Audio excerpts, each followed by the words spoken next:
अमेरिकी एस्ट्रोनॉट्स पिछले 10 साल से अमेरिकी धरती से नहीं उड़े, अंतरिक्ष में नहीं गए हैं। अब ये सब बदलने वाला है। मैं मानता हूं कि अमेरिका एक्सप्लोरर्स का देश है। ये एक ऐसी बात है जो हमारे साइकी में शामिल हो चुकी है। ये एक प्रयोग है जिसका मकसद ये देखना है कि क्या स्पेसएक्स जैसी एक इनोवेटिव प्राइवेट कंपनी नासा के एस्ट्रोनॉट्स को अंतरिक्ष में ले जाकर अंतरिक्ष की खोज को एक नई दिशा दे सकती है। ये बड़े सम्मान की बात है कि हम न सिर्फ नासा बल्कि स्पेसएक्स को भी स्पेस एक्सप्लोरेशन की इस नई पहल में रिप्रेजेंट कर रहे हैं। लोगों को इस तरह से लॉन्च करना बड़ी ही डरावनी बात है और खतरा हमेशा होता है। कई बार चीजें नष्ट भी हो जाती हैं। ये आसान काम नहीं है। हम अपने बेटे को कैसे समझा सकते हैं कि हम जो काम कर रहे हैं उसमें खतरा तो है। अंतरिक्ष यात्रा का दूसरा सुनहरा दौर अब शुरू हो रहा है।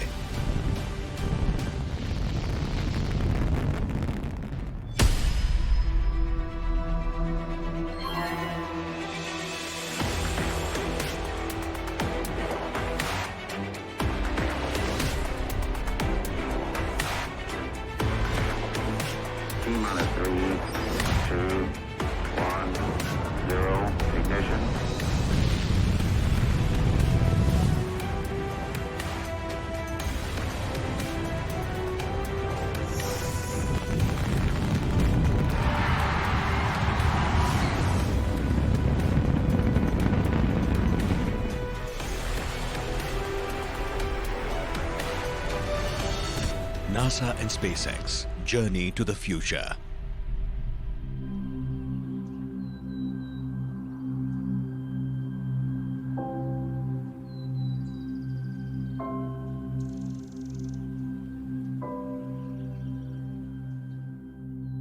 हम 1969 में चांद पर पहुंच गए थे। ऑरविल और विल्बर राइट की पहली उड़ान के 66 साल बाद ही उन्होंने 1903 में उड़ान भरी थी और वो पहली कंट्रोल्ड पावर फ्लाइट थी। सिर्फ 66 साल बाद हम चांद पर पहुंचे, जो बहुत बड़ी बात थी।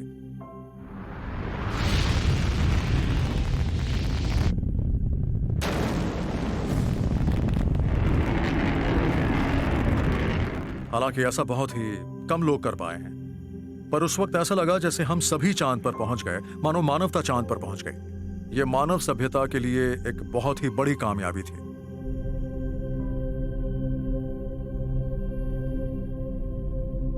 पर यह भी है कि चांद पर उस पहली लैंडिंग को 51 साल हो गए हैं और उसके बाद आज तक कोई चांद पर नहीं पहुंच पाया।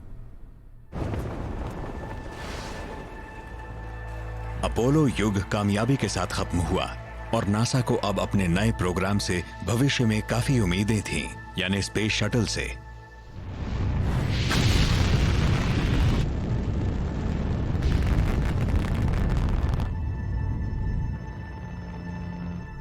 और फिर 30 साल बाद 133 कामयाब मिशंस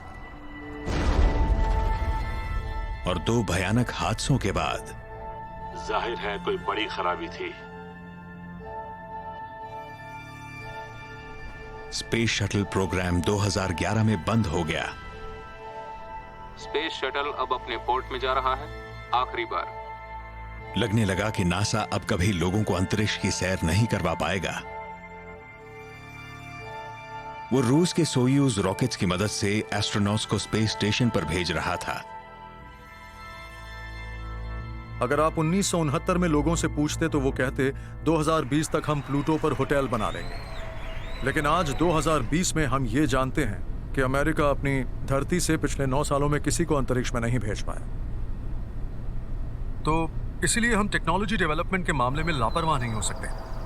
हमें इनोवेशन पर ज्यादा ध्यान देना ही पड़ेगा, हर वक्त।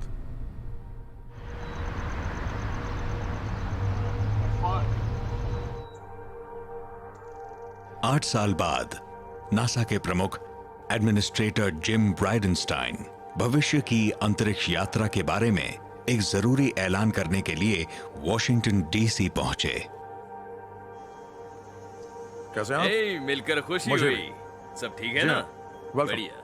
उनसे मिले इलॉन मस्क, एक विजनरी जो कई बार विवादों में भी रहते हैं। और ये हैं स्पेसएक्स के फाउंडर और चीफ इंजीनियर। ये घोषणा उस पहल का नतीजा थी जिसके तहत नासा अब प्राइवेट सेक्टर के साथ नई पार्टनरशिप करने जा रहा था, और ये है उसका कमर्शियल क्रू प्रोग्राम। हमें बड़ी खुशी है कि आज आप लोग हॉथरन कैलिफोर्निया में स्पेसएक्स में आए। हमारी पहली प्रायोरिटी है अमेरिकन एस्ट्रोनॉट्स को अमेरिका की धरती से अमेरिकन रॉकेट्स में अंतरिक्ष में भेजना, और अब हम इसे हकीकत बनाने के करीब हैं।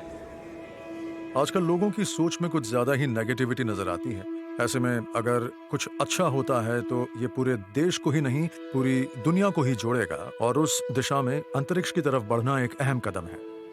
हमने इसी मकसद से स्पेसएक्स की स्थापना की थी, और हम पिछले 17 सालों से क्रू के लॉन्च पर ही काम कर रहे हैं।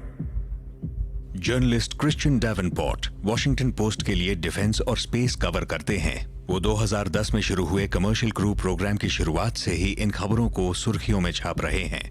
मैं तो मानता हूं कि ये एक तरह से नया एक्सपेरिमेंट है, और नासा ये देखना चाहता है कि क्या उसके नए कमर्शियल पार्टनर्स उसके एस्ट्रोनॉट्स को अंतरिक्ष में सुरक्षित पहुंचा सकते हैं या नहीं। नासा एस्ट्रोनॉट्स डग हर्ली और बॉब बेंकिन स्पेसएक्स की पहली क्रूड फ्लाइट में लॉन्च किए जाएंगे, और तब इतिहास में पहली बार नासा के अंतरिक्ष यात्री किसी प्राइवेट स्पेसक्राफ्ट में सफर करेंगे। क्रू के साथ पहली फ्लाइट एक टेस्ट फ्लाइट होगी। वो फ्लाइट ही टेस्ट फ्लाइट होगी, और उसे अंजाम देंगे नासा के टेस्ट पायलट्स, और वो सिस्टम को इवैल्यूएट भी करेंगे। एलॉन और मैं दोनों ये मानते हैं कि चाहे कुछ भी हो जाए वो सुरक्षित रहें, और हम इस बात पर पूरा ध्यान दे रहे हैं। इससे पहले कि स्पेसएक्स क्रू को लॉन्च करे, स्पेसएक्स को बिना क्रू के 2 बड़े मील के पत्थर पार करने होंगे। पहला है डेमोन्स्ट्रेशन 1 मिशन, या फिर डेमो 1, जिसमें स्पेसएक्स को अपने दम पर अपने क्रू ड्रैगन कैप्सूल को इंटरनेशनल स्पेस स्टेशन पर भेजकर वापस भी लाना होगा। दूसरा है लॉन्च एस्केप टेस्ट, जिसे इन फ्लाइट अबॉर्ट टेस्ट भी कहा जाता है। रॉकेट के फेल होने की सूरत में ड्रैगन कैप्सूल का इमरजेंसी अबॉर्ट सिस्टम शुरू हो जाता है, और वो कैप्सूल को सुरक्षित रॉकेट से दूर ले जाता है। इसके बाद होगा तीसरा और फाइनल टेस्ट, डेमोन्स्ट्रेशन 2 मिशन, या डेमो 2, जिसमें नासा के एस्ट्रोनॉट्स बॉब और डग को स्पेस स्टेशन की तरफ लॉन्च किया जाएगा। अगर हम आज तक की ह्यूमन स्पेस फ्लाइट का इतिहास देखें तो वो सिर्फ सरकारी थी, सरकार के सिस्टम्स थे, मगर कमर्शियल क्रू प्रोग्राम के जरिए हम ह्यूमन स्पेस फ्लाइट को कमर्शियलाइज करने जा रहे हैं। रॉबर्ट कैबाना एक पूर्व एस्ट्रोनॉट हैं और अब केप कनेवरल फ्लोरिडा में मौजूद केनेडी स्पेस सेंटर के डायरेक्टर हैं। हमारा आइडिया ये है कि व्हीकल हमारे नहीं होंगे, हम किसी की सर्विस लेंगे। हम अपने काम के लिए अंतरिक्ष तक किराए की एक टैक्सी लेंगे। हमारे पास 2 अलग अलग व्हीकल्स हैं, एक स्पेसएक्स है, एक बोइंग है। जब सामने कई प्रोवाइडर्स हो जो आपस में compete कर रहे हो, तब हमें देश के आम टैक्स पेयर से और पैसों की मांग नहीं करनी पड़ती। अब हम अंतरिक्ष में अपने खर्च पर जा सकते हैं, और आज इंडस्ट्री जिस तरह से वर्कर्स को अंतरिक्ष में भेज रही है, उससे मानव सभ्यता को काफी फायदा पहुंचेगा। जब कमर्शियल क्रू प्रोग्राम की बात शुरू हुई थी, तब सबसे बड़ा सवाल यही था कि क्या ये कामयाब हो पाएगा। ज्यादातर लोगों को डर था कि प्राइवेटाइजेशन की वजह से चूक ज्यादा होगी, जिम्मेदारी कोई नहीं लेगा और सरकार को रेवेन्यू भी कम मिलेगा। हम कह सकते हैं कि हम एक दूसरे सुनहरे दौर में हैं। ये सब देखकर और इसके साथ जुड़कर अच्छा लग रहा है, और शायद इस बात पर बहस हो सकती है कि कमर्शियल क्रू और हम जो स्पेस एक्स के साथ कर रहे हैं, ये उसका ग्राउंड फ्लोर है। कमर्शियल क्रू प्रोग्राम में 2 नए कैप्सूल्स होंगे, बोइंग स्टारलाइनर और स्पेसएक्स क्रू ड्रैगन। दोनों में नई टेक्नोलॉजी, नया इनोवेशन है। दोनों ऑटोनोमस हैं। दोनों इंटरनेशनल स्पेस स्टेशन तक जा सकते हैं, ऑर्बिट में स्पेस स्टेशन से मिल सकते हैं और ऑटोनोमसली उसके साथ डॉक भी कर सकते हैं। ये उस सेल्फ ड्राइविंग कार जैसा है जो खुद को पार्क भी कर सकती है। ये एक बिल्कुल नई टेक्नोलॉजी है जो हमने पहले कभी नहीं देखी है। 2014 में नासा के कमर्शियल क्रू प्रोग्राम ने स्पेसएक्स को $260 करोड़ का कॉन्ट्रैक्ट दिया। करीब 10 साल तक नए स्पेसक्राफ्ट की डिजाइनिंग और टेस्टिंग के बाद स्पेसएक्स वो पहली प्राइवेट कंपनी बन गई जो नासा के एस्ट्रोनॉट्स को लॉन्च करेगी। मैं काफी एक्साइटेड हूँ कि मुझे एक नए स्पेस क्राफ्ट में पहली बार उड़ान भरने का मौका मिलेगा। मैं स्पेस एक्सट्रीम के साथ काम करके खुश हूँ। ये जगह वाकई कमाल की है। मुझे इससे बेहतर मौका शायद ही कहीं मिल सकता था।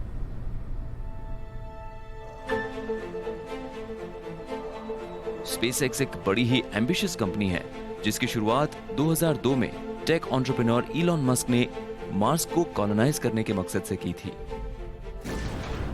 हम कुछ ऐसे काम करना चाहते हैं जिन्हें आमतौर पर साइंस फिक्शन में देखते हैं, फिल्मों और किताबों में, लेकिन हम उन्हें हकीकत बनाना चाहते हैं। पर हम उन चीजों को सच कैसे बनाएं? सच तो यह है कि लोगों को पता ही नहीं कि ऐसा कुछ हो रहा है। हम इस मैसेज को आगे तक कैसे पहुंचा सकते हैं, कैसे बता सकते हैं कि कुछ अलग हो रहा है? देखते रहिए। आज स्पेसएक्स जैसी एक कंपनी जिसे जीत, कामयाबी और अटेंशन तो मिल रहा है, मगर इसने किसी भी इंसान को अभी तक अंतरिक्ष में नहीं भेजा है। ये एक बहुत बड़ी जिम्मेदारी होती है। नासा के एस्ट्रोनॉट्स उनकी शान और सम्मान है। वो नेशनल हीरोज हैं। तो अब हमें बस यही देखना है कि क्या वो इसमें कामयाब हो पाते हैं।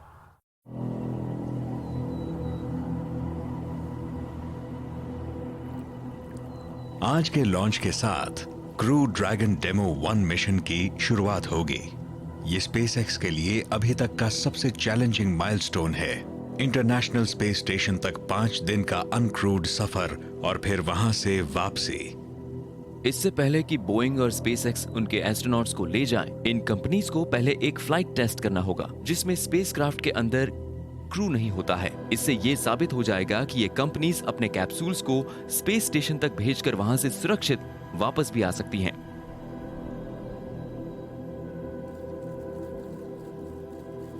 डेमोन्स्ट्रेशन 1 मिशन या डेमो 1 मिशन एक अनक्रूड फ्लाइट है। हम इसमें ड्रैगन को ऑटोनोमसली स्पेस स्टेशन पर भेज रहे हैं जहां ये डॉक करके वापस आएगा। हम सब लॉन्च के समय फायरिंग रूम 4 में होंगे और एक टीम के साथ सब कुछ सुनेंगे और उन चीजों पर नजर रखेंगे जो हमारे लिए जरूरी है। हम स्पेस क्राफ्ट के अंदर तो नहीं होंगे पर उस टीम के साथ होंगे जो डेमो 2 के बाद हमें तब सपोर्ट करेगी जब हम सचमुच उस व्हीकल में होंगे।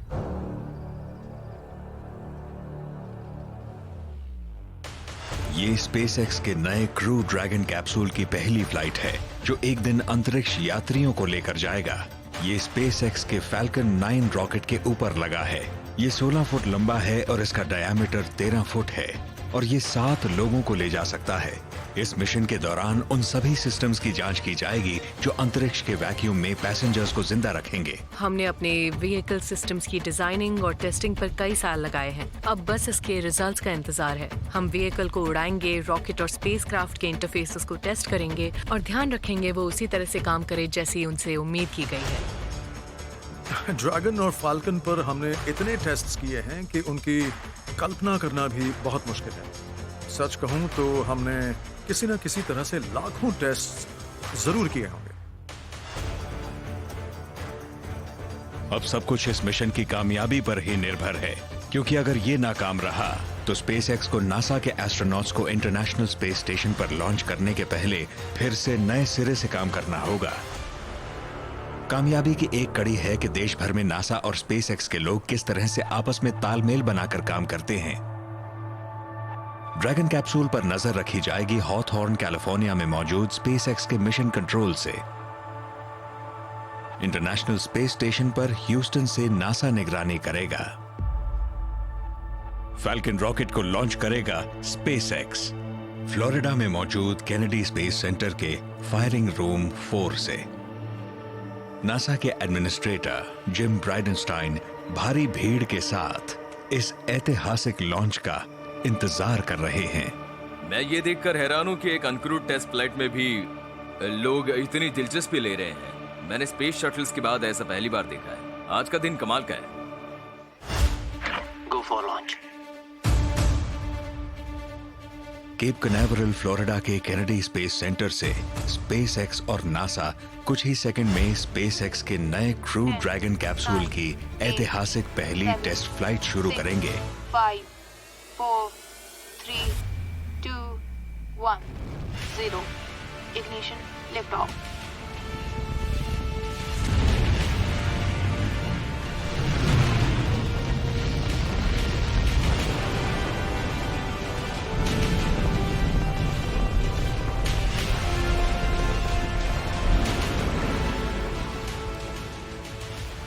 एक रॉकेट में बहुत ज्यादा एनर्जी होती है। ये सच है कि हम एक स्पेसक्राफ्ट में इतनी एनर्जी डालते हैं जो एक मीटियोर के बराबर होती है। आम लोग उसका अंदाजा भी नहीं लगा सकते।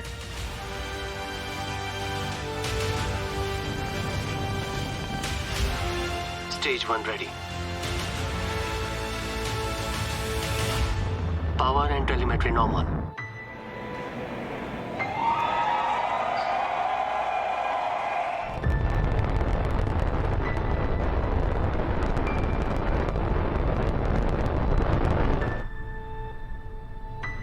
डेमो 1 मिशन को इंटरनेशनल स्पेस स्टेशन की तरफ बढ़ता देखना हम सब के लिए बड़ा ही एक्साइटिंग था। सबसे अहम बात थी वो ये थी कि हम सबको थोड़ी हिम्मत मिली कि हम आगे स्पेस स्टेशन तक जा सकते हैं। मन में कई तरह की भावनाएं उमड़ रही थी क्योंकि हम उन चीजों को भी देख रहे थे जो इस तरह के मिशन में हो सकती हैं और हमारा दिल बस यही चाहता था कि ये मिशन कामयाब हो जाए। फैल्कन 9 रॉकेट के 2 हिस्से हैं, पहला स्टेज और दूसरा स्टेज। रॉकेट जैसे जैसे ऊपर जाता है वो अपना वजन कम करता है। जब फैल्कन 9 के पहले स्टेज का सारा फ्यूल खत्म हो जाएगा उसकी जरूरत नहीं रहेगी और वो अलग हो जाएगा, जिससे पूरा सिस्टम हल्का हो जाएगा। इसके बाद जब दूसरे स्टेज का भी सारा फ्यूल खत्म हो जाएगा वो भी अलग हो जाएगा और ड्रैगन कैप्सूल ऑर्बिट में चला जाएगा।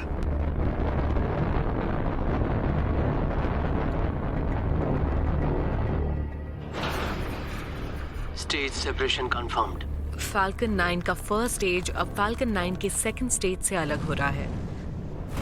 जैसे ही फैल्कन 9 का फर्स्ट स्टेज उसके सेकंड स्टेज से अलग होता है उसका काम खत्म हो जाता है। उसका मेन काम है सेकंड स्टेज को ड्रैगन के साथ स्पेस स्टेशन की तरफ ले जाना। फैल्कन रॉकेट का फर्स्ट स्टेज का एक सेकेंडरी ऑब्जेक्टिव भी है जो कि है ऑर्बिट से लौटकर लैंड करना। आज तक यही होता रहा है कि फर्स्ट स्टेज नीचे पृथ्वी पर आता है और समंदर में क्रैश करता है, लेकिन स्पेसएक्स ने पहला और इकलौता रीयूजेबल ऑर्बिट क्लास रॉकेट बनाया है जो पृथ्वी पर वापस आकर लैंड भी करता है ताकि बार बार इसका इस्तेमाल किया जा सके। फर्स्ट स्टेज अपने इंजन बैकअप्स को स्टार्ट करता है, उसके बाद पलटता है और पूरा फर्स्ट स्टेज पृथ्वी के एटमॉस्फेयर में री एंटर करने के बाद धीरे धीरे नीचे आकर अटलांटिक ओशन में खड़े एक ड्रोन शिप पर लैंड करता है। Landing legs have deployed and Falcon 9 has landed.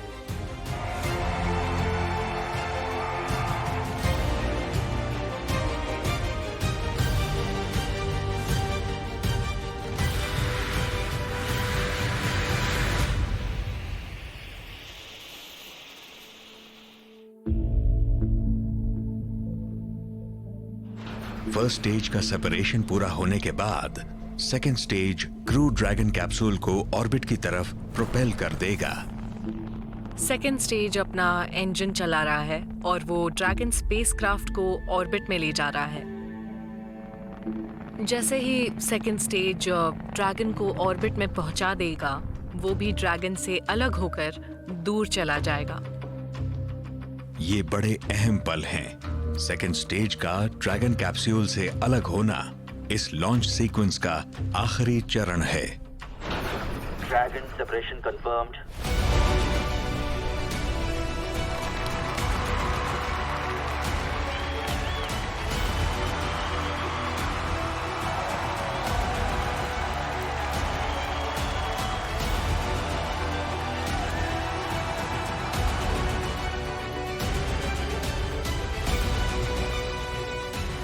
Crew dragon अब इंटरनेशनल स्पेस स्टेशन पर डॉक करने जा रहा है। ये कमाल का है, ये एक गेम चेंजर है। अब तो ये तय है, ये नई शुरुआत है। ये एक फुटबॉल गेम का पहला क्वार्टर है जो 5 दिनों तक चलने वाला है। मैं इस बात से ही ओवर एक्साइटेड हूं अभी से ही। 5 दिन और। हालांकि ड्रैगन अब ऑटोनॉमसली उड़ रहा है, मगर उस कैप्सूल के अंदर कोई है, उसे हम एक एंथ्रोपोमॉर्फिक टेस्ट डिवाइस कहते हैं।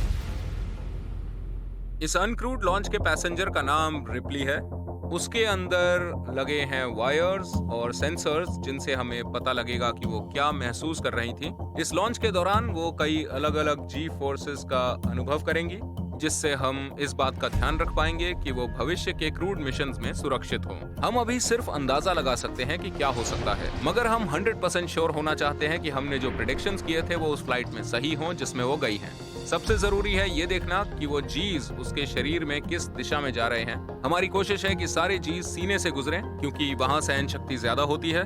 नीचे जाते समय बंजी जंपिंग जैसा एहसास होता है। वैसे वो आपके सिर के अंदर भी जा सकती है, लेकिन वो सही नहीं होगा। चेस्ट में जाना ही सही है, जिससे कि आपको लगे कि आप हाई स्पीड कार में बैठे हैं।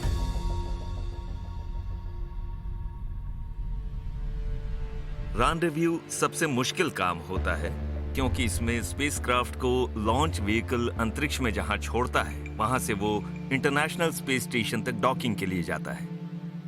रॉबर्ट डेम्सी नासा में इंटरनेशनल स्पेस स्टेशन के एक फ्लाइट डायरेक्टर हैं। ये उस टीम के साथ काम करते हैं जो मिशन के इस फेज की जिम्मेदार होती है। इसे रैंडेवू एंड डॉकिंग कहते हैं। लॉन्च व्हीकल ने उसे ऑर्बिट में पहुंचा दिया। वो पृथ्वी की लो ऑर्बिट है। असल में वो इंटरनेशनल स्पेस स्टेशन से काफी नीचे और उसके पीछे है। स्पेस स्टेशन तक पहुंचने के लिए वो कई बर्न्स या मैनूवर्स करता है। आप रैंडेवू के बारे में ये कह सकते हैं कि मान लीजिए एक पुलिस ऑफिसर सड़क किनारे बैठा है और एक कार तेजी से उसके पास से निकल जाती है। उसे देखने के बाद वो पुलिस ऑफिसर अपनी कार स्टार्ट करेगा और तेजी से उस कार की तरफ जाएगा। वो भी उसकी स्पीड को मैच करेगा। आखिर में वो उस कार तक पहुंचने के बाद अपनी स्पीड कम करेगा। यहाँ अगर वो ज्यादा तेज जाता है तो उस भागने वाली कार से आगे निकल जाएगा, और अगर तेज नहीं जाता तो उस कार तक नहीं पहुंच पाएगा। यहाँ भी ऐसा ही होता है। ये एक बहुत ही क्रिटिकल ऑपरेशन है, क्योंकि ये पहली बार अंतरिक्ष में गया है और हम नहीं चाहते कि वो स्पेस स्टेशन से टकरा जाए। लॉन्च के 24 घंटों से कुछ घंटे बाद स्पेसएक्स का क्रू ड्रैगन कैप्सूल ऑटोनोमसली उड़ता हुआ इंटरनेशनल स्पेस स्टेशन तक पहुंच गया है। इसके बाद शुरू हुआ क्रिटिकल डॉकिंग प्रोसीजर। इसके लिए हॉथॉर्न कैलिफोर्निया में मौजूद स्पेसएक्स मिशन कंट्रोल और ह्यूस्टन टेक्सास के जॉनसन स्पेस सेंटर में मौजूद नासा के मिशन कंट्रोल के साथ साथ इंटरनेशनल स्पेस स्टेशन पर मौजूद एक अमेरिकी अंतरिक्ष यात्री और 2 रशियन कॉस्मोनॉट्स के बीच सटीक कम्युनिकेशन बहुत जरूरी है। आज पहली बार स्पेस स्टेशन पर एक कमर्शियल व्हीकल डॉक करने वाला है। इसमें पहली बार इंटरनेशनल डॉकिंग एडेप्टर का भी इस्तेमाल हो रहा है, जो स्पेस स्टेशन का वो पोर्ट है जहां कमर्शियल व्हीकल्स आकर डॉक करेंगे। हम पहली बार इसके दोनों साइड्स का इस्तेमाल देख रहे हैं। Station is ready for approach. Crew dragon spacecraft एक ऑटोमेटेड सिस्टम का इस्तेमाल कर रहा है जो स्पेस स्टेशन और कैप्सूल के बीच की पोजीशन को सेंस करके कैप्सूल को डॉक करने के लिए गाइड कर रहा है। अल्टीमेटली वो व्हीकल अब अपने दम पर उड़ रहा है, मगर हमारे पास ग्राउंड कंट्रोल भी है जो उसके ऊपर नजर रख रहा है और यहाँ से उसे कुछ कमांड्स भी दे रहा है। स्पेस स्टेशन में बैठे लोग भी उसे देख रहे हैं और उन्हें पता है कि ड्रैगन पर क्या हो रहा है, और वो ग्राउंड कंट्रोल के भी संपर्क में है। Monitor Dragon approach. Orientation as expected. Vehicle is in the corridor. Performing review. उस वक्त हम कुछ देर का पॉज चाहते थे। हमने उसे इंटरनेशनल स्पेस स्टेशन के डॉकिंग पोर्ट से करीब 20 मीटर पहले ही रोक लिया था। Hold command sent. Copy hold. Dragon hold confirm. इसके बाद नासा और स्पेस एक्स के इंजीनियर्स ने स्पेसक्राफ्ट के डेटा को रिव्यू किया, आपस में बात करके कहा कि सब कुछ प्लान के मुताबिक चल रहा है और दोनों बड़े खुश थे। Please command the docking light to on. Copy hold. Dragon hold confirmed. और इसके बाद नासा और स्पेस एक्स के इंजीनियर्स ने स्पेसक्राफ्ट के डेटा को रिव्यू किया, आपस में बात करके कहा कि सब कुछ प्लान के मुताबिक चल रहा है और दोनों बड़े खुश थे। Monitor Dragon approach. Station copy. Crew dragon spacecraft ने अपने 16 ड्रैको थ्रस्टर की मदद से स्पेस स्टेशन डॉकिंग एडाप्टर के साथ कांटेक्ट बनाया। Range is decreasing. Vehicle is centred. Capsule धीरे धीरे स्टेशन की तरफ बढ़ रहा है। व्हीकल कॉरिडोर्स में है। Orientation as expected. कॉपी। जब कोई नया व्हीकल पहली बार डॉकिंग कर रहा हो तब मिशन कंट्रोल के अंदर सब बड़े तनाव में होते हैं। हम कई साल की प्लानिंग और ट्रेनिंग के बाद उस मुकाम तक पहुंचे थे, लेकिन अंतरिक्ष हमेशा कुछ न कुछ ऐसा दिखा देता है जो हमें चौंका दे। क्रू ड्रैगन ने कई तरह की सेफ्टीज का इस्तेमाल किया था, इसलिए अगर जरा सी भी गड़बड़ होती तो कैप्सूल ऑटोमेटिकली रिट्रीट कर जाता और स्टेशन सेफ रहता। सारे वीडियो और ओवरलेज नॉमिनल लग रहे हैं। सारे स्टेटस फील्ड्स एक्सपेक्टेड स्टेटस ही दिखा रहे हैं। And we copy. अगर कोई व्हीकल स्पेस स्टेशन पर डॉक करने जाता है और कोई गड़बड़ होती है तो वो अंतरिक्ष के वैक्यूम में खो जाता है। लोगों के पास स्पेस सूट्स होते हैं, बैकअप सिस्टम्स होते हैं, लेकिन हालात बहुत मुश्किल हो जाते हैं। Dragon is go for docking. SpaceX के क्रू ड्रैगन की ये पहली कोशिश है और ये आईएसएस को ट्रैक करके एक परफेक्ट एयरटाइट लॉक के लिए बढ़ रहा है।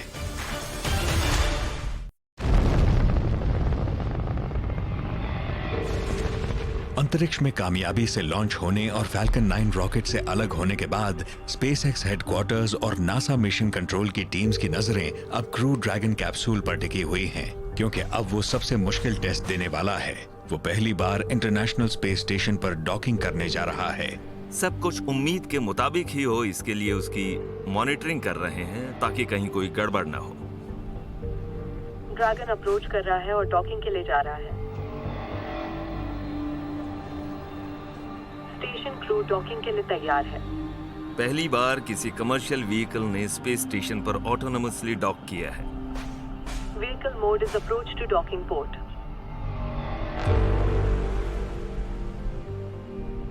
Primary range is decreasing. Vehicle is centred.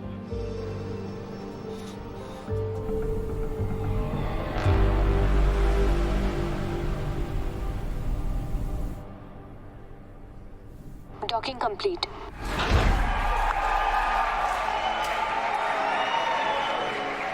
Roger confirmed. Demo 1 vehicle को स्पेस स्टेशन पर डॉक करते देखना बड़ा ही अनूठा एहसास था। हमें डर भी लग रहा था और वो डर वाजिब था। जब हम पहली बार कोई काम करते हैं तो ये डर रहता ही है कि पता नहीं क्या होगा, मगर अनुभव कमाल का था। हम हैच खोलने जा रहे हैं। जब ड्रैगन डॉकिंग अडेप्टर पूरी तरह से इंटरनेशनल स्पेस स्टेशन के डॉकिंग अडेप्टर के साथ सील हो गया, तब आईएसएस को आईएसएस फ्लाइट कंट्रोल टीम ने निर्देश दिया कि वो हैच को खोल दें। वो एक मैनुअल हैच था जो आईएसएस साइड में था और दूसरा ड्रैगन के बिल्कुल अलग हिस्से में था। वो हैच भी खुलता है। जब वो दोनों हैच खुले तब स्पेस स्टेशन का क्रू वहां से निकलकर ड्रैगन स्पेसक्राफ्ट के अंदर चला गया। रिप्ली की तरफ से ये छोटा अर्थ, मैं और मेरा क्रू ड्रैगन का स्वागत करते हैं। ये स्पेस फ्लाइट के नए युग की शुरुआत है।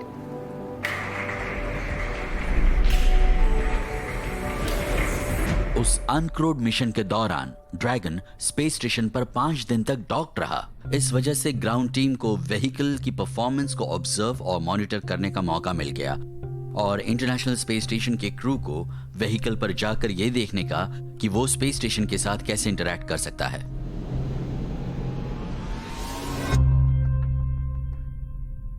इसी के साथ ड्रैगन की टेस्टिंग पूरी हुई। अब समय है अनडॉक करके पृथ्वी पर लौटने का।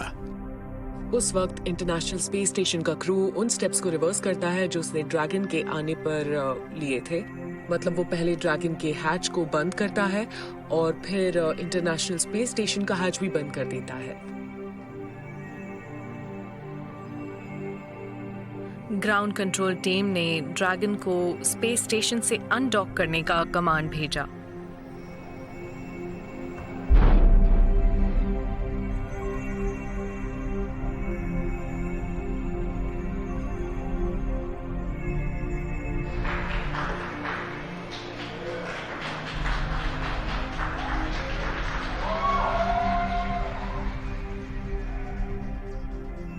Dockings in the corridors.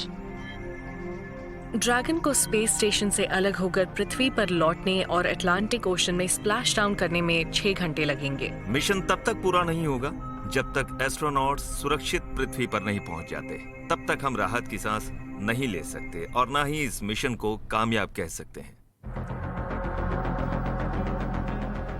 हम स्प्लैश डाउन देखने गए थे, साथ में ये भी देखना चाहते थे कि रिकवरी टीम को क्या क्या करना पड़ता है। ये सब बड़ा एक्साइटिंग था।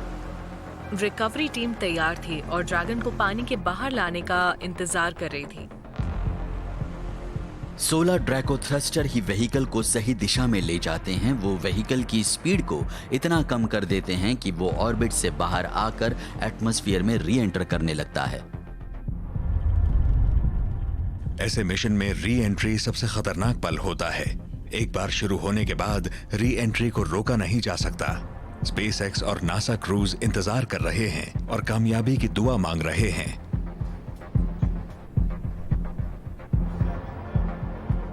27,000 किलोमीटर प्रति घंटा की रफ्तार से उड़ता ड्रैगन जब एटमॉस्फेयर से टकराएगा तो इसकी हीट शील्ड का टेस्ट होगा, क्योंकि व्हीकल अब एक बहुत बड़े हाइपरसोनिक आग के गोले में तब्दील हो जाएगा। एटमॉस्फेयर व्हीकल की स्पीड को कई सौ किलोमीटर प्रति घंटा कम करने में बहुत अहम भूमिका निभाता है।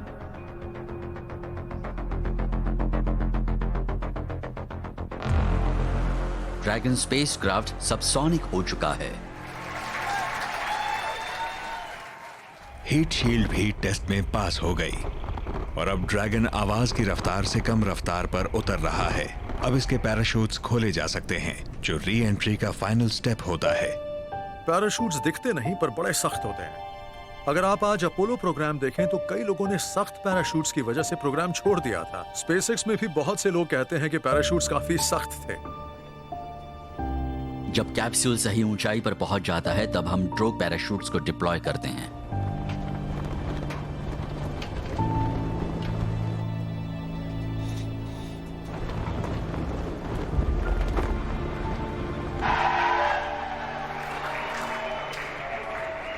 उसके बाद मेन पैराशूट को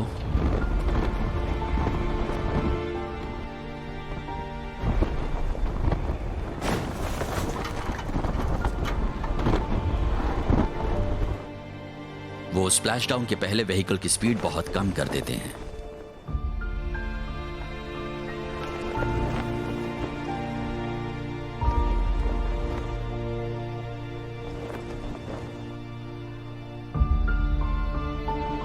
अब हम स्प्लैश डाउन कर सकते हैं।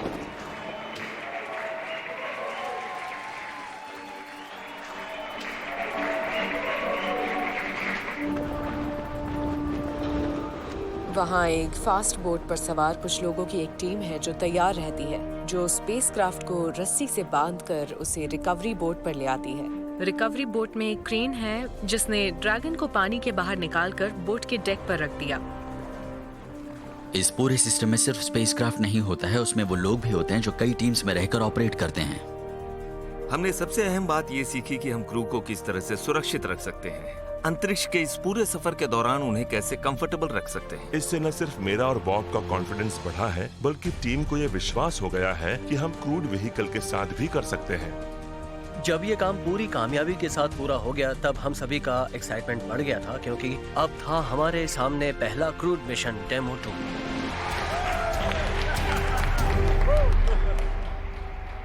स्पेसएक्स का फोकस है भविष्य पर और अब उसका अगला गोल है क्रू को लॉन्च करना। अब पीछे मुड़कर देखने का समय नहीं है। मैंने 2002 में स्पेसएक्स की शुरुआत की इसलिए ताकि हम मार्स तक पहुंच सकें, मगर मुझे एहसास था कि इस बात की संभावना सिर्फ 10% है कि स्पेसएक्स इसमें कामयाब हो सकेगा। एक बात है कि हम हमेशा पृथ्वी पर ही रहें और फिर एक न एक दिन हमारा अंत भी हो जाएगा। दूसरा रास्ता यह है कि हम एक स्पेस बेरिंग सिविलाइजेशन बन जाएं, एक मल्टी प्लैनेट स्पीशीज। और शायद आप भी इस बात से सहमत होंगे कि यही सही तरीका है ना? मैं एक बात तो कहूंगा, एलन मस्क कई मायनों में बड़े अनोखे हैं। वो जिस बात पर यकीन करते हैं उसे बड़ी शिद्दत से पूरा करते हैं। वो जो पाना चाहते हैं उसके लिए पूरी कोशिश भी करते हैं। वो अपना हर सपना पूरा करने की पुरजोर कोशिश करते हैं और कामयाब भी होते हैं। आपको सही लग रहा है? मुझे कोई एतराज नहीं है। इलॉन मस्क का जन्म हुआ था साउथ अफ्रीका में, फिर इमिग्रेट होकर वो कनाडा गए और फिर अमेरिका चले आए। वो पेपैल के को फाउंडर रह चुके हैं और वहीं उन्होंने काफी पैसा भी कमाया। फिर पैसा बनाने के बाद उन्होंने सोचा कि अब वो क्या करें, और उन्होंने सोचा कि मैं मानव जाति के लिए क्या करूं। तो उन्होंने स्पेस ट्रैवल के बारे में सोचा, जो कि उनके सपनों में से एक था। बहुत सी ऐसी बातें हैं जो भविष्य के बारे में लोगों को दुखी और निराश करते हैं, मगर मैं मानता हूं कि स्पेस बेरिंग सिविलाइजेशन बनना एक ऐसी बात है जो आपको भविष्य के बारे में एक्साइटेड करती है। उस वक्त उनकी इन बातों से लोगों को लगा था कि वो चाहते हैं अमेरिका के लोग नासा का बजट बढ़ाने के लिए इंस्पायर्ड हो, यही उनका मकसद था। तब मैंने कहा इस मामले में तो मेरा और आपका एक ही गोल है। ये अभी बन रहा है, लेकिन यहीं पर होगा हमारा मिशन कंट्रोल और लॉन्च कंट्रोल। और ये देखिए, यहाँ ग्विन बैठी है। अगर पता होता तुम आ रहे हो तो सफाई करवा लेती। मैं सितंबर 2002 में स्पेसएक्स में आई थी और तब मेरे अलावा यहाँ 10 लोग और थे। स्पेसएक्स की प्रेसिडेंट और चीफ ऑपरेटिंग ऑफिसर ग्वेन शॉर्टवेल इस टीम की एक अहम मेंबर हैं। इलॉन ने सबसे साफ साफ कह दिया था, हम एक ऐसी टेक्नोलॉजी बनाना चाहते हैं जो लोगों को दूसरे प्लैनेट्स तक पहुंचा सके। ये हमारे ड्रैगन स्पेसक्राफ्ट का इंजीनियरिंग टेस्ट आर्टिकल है। इस एरिया में उसके इंजन कंपोनेंट्स होंगे। एक कहावत है कि अंतरिक्ष में मिलियनेयर बनने का सबसे आसान तरीका है कि शुरुआत एक बिलियनेयर की तरह की जाए। उसके पास पैसे थे। उसने शुरुआत में इस कंपनी में 7 से 10 करोड़ डॉलर तक लगाए थे। ये बहुत बड़ी बात थी क्योंकि हमें एक रास्ता मिल गया था और हम दिखा सकते थे कि गिनती के कुछ लोग एक बड़ी कंपनी बना सकते हैं और ऐसे काम कर सकते हैं जिनके बारे में कोई सोच भी नहीं सकता। आखिरकार उन्होंने फैल्कन 1 बनाया और उसके 3 लॉन्चेस नाकाम रहे, मगर उन्होंने हार नहीं मानी और आगे बढ़ते रहे। इलॉन जानते थे कि उनकी कंपनी स्पेसएक्स को मैदान में टिके रहने के लिए एक आला दर्जे का रॉकेट बनाना होगा, मगर उनके पास सिर्फ 4 रॉकेट्स बनाने और टेस्ट करने के लायक पैसे थे। पहले 3 फैल्कन रॉकेट लॉन्चेस नाकाम हो गए। अब स्पेसएक्स का भविष्य भी अधर में था। हाय, स्पेसएक्स में आपका स्वागत है। इस वक्त हम लॉबी में हैं। अपने शुरुआती दिनों में हम नासा के साथ मीटिंग्स कर रहे थे और वो कहते थे, देखते हैं ये इंटरनेट वाला है, पेपैल वाला है, शायद इसके पास बहुत ज़्यादा पैसा है और वो रॉकेट्स बनाकर उन्हें धुआं करना चाहता है। उनकी बात उस वक्त सही थी। हमने कुछ भी साबित नहीं किया था। मैंने कुछ भी साबित नहीं किया था।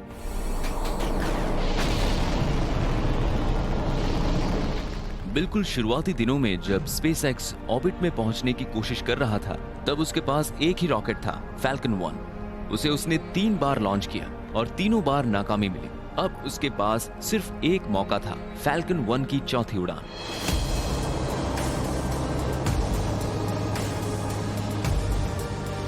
अगर वो भी नाकाम हो जाता तो स्पेसएक्स कंगाल हो जाता और हम भी यहाँ नहीं। Stage separation confirmed. किस्मत से फ्लाइट 4 कामयाब रही। फैल्कन 1 रॉकेट कामयाब रहा। 2008 में स्पेसएक्स को पहला नासा कॉन्ट्रैक्ट मिला। इसके बाद स्पेसएक्स ऑफिशियली स्पेस गेम में शामिल हो गया था। नासा ने स्पेसएक्स के साथ कॉन्ट्रैक्ट्स किए और फिर ऑर्बिटल साइंसेस को इंटरनेशनल स्पेस स्टेशन तक कार्गो और सप्लाईज पहुंचाने का काम मिला। नासा ने कंपनी में उस समय पैसे लगाए थे जब वो बहुत मुश्किल दौर में थी।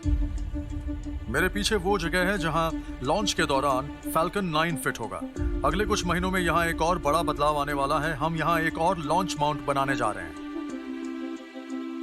नासा से जुड़ने के बाद शुरुआत में तो हमें अनकन्वेंशनल ही माना जा रहा था और उन्हें हमारी कामयाबी पर शक था। फिर भी उन्होंने हमें मौका दिया, मगर हम उनकी ए टीम नहीं थे और ये बात मैं जानता था। नासा के साथ कॉन्ट्रैक्ट्स होने के बाद स्पेसएक्स ने इंटरनेशनल स्पेस स्टेशन तक कई कार्गो रीसप्लाई मिशंस कामयाबी से पूरे किए, मगर कार्गो पहुंचाना स्पेसएक्स का आखिरी मकसद नहीं था। वो तो हमेशा से लोगों को अंतरिक्ष में ले जाना चाहता था। मगर कंपनी की इन शुरुआती कामयाबियों के बाद नासा का विश्वास बढ़ा और उसने स्पेसएक्स को कमर्शियल क्रू प्रोग्राम में अपने एस्ट्रोनॉट्स को भेजने का मौका दिया। नासा के साथ हमारा बहुत ही लंबा और प्रोडक्टिव वर्किंग रिलेशनशिप रहा है। जिनके बारे में ये कहा जाता था कि ये लोग कुछ नहीं कर सकते, वही लोग आज 18 साल बाद इस मुकाम पर हैं कि नासा को उन पर इतना विश्वास है कि वो उनके एस्ट्रोनॉट्स को एक स्पेसएक्स व्हीकल में लॉन्च कर सकते हैं। ये बहुत ही बड़ी बात है।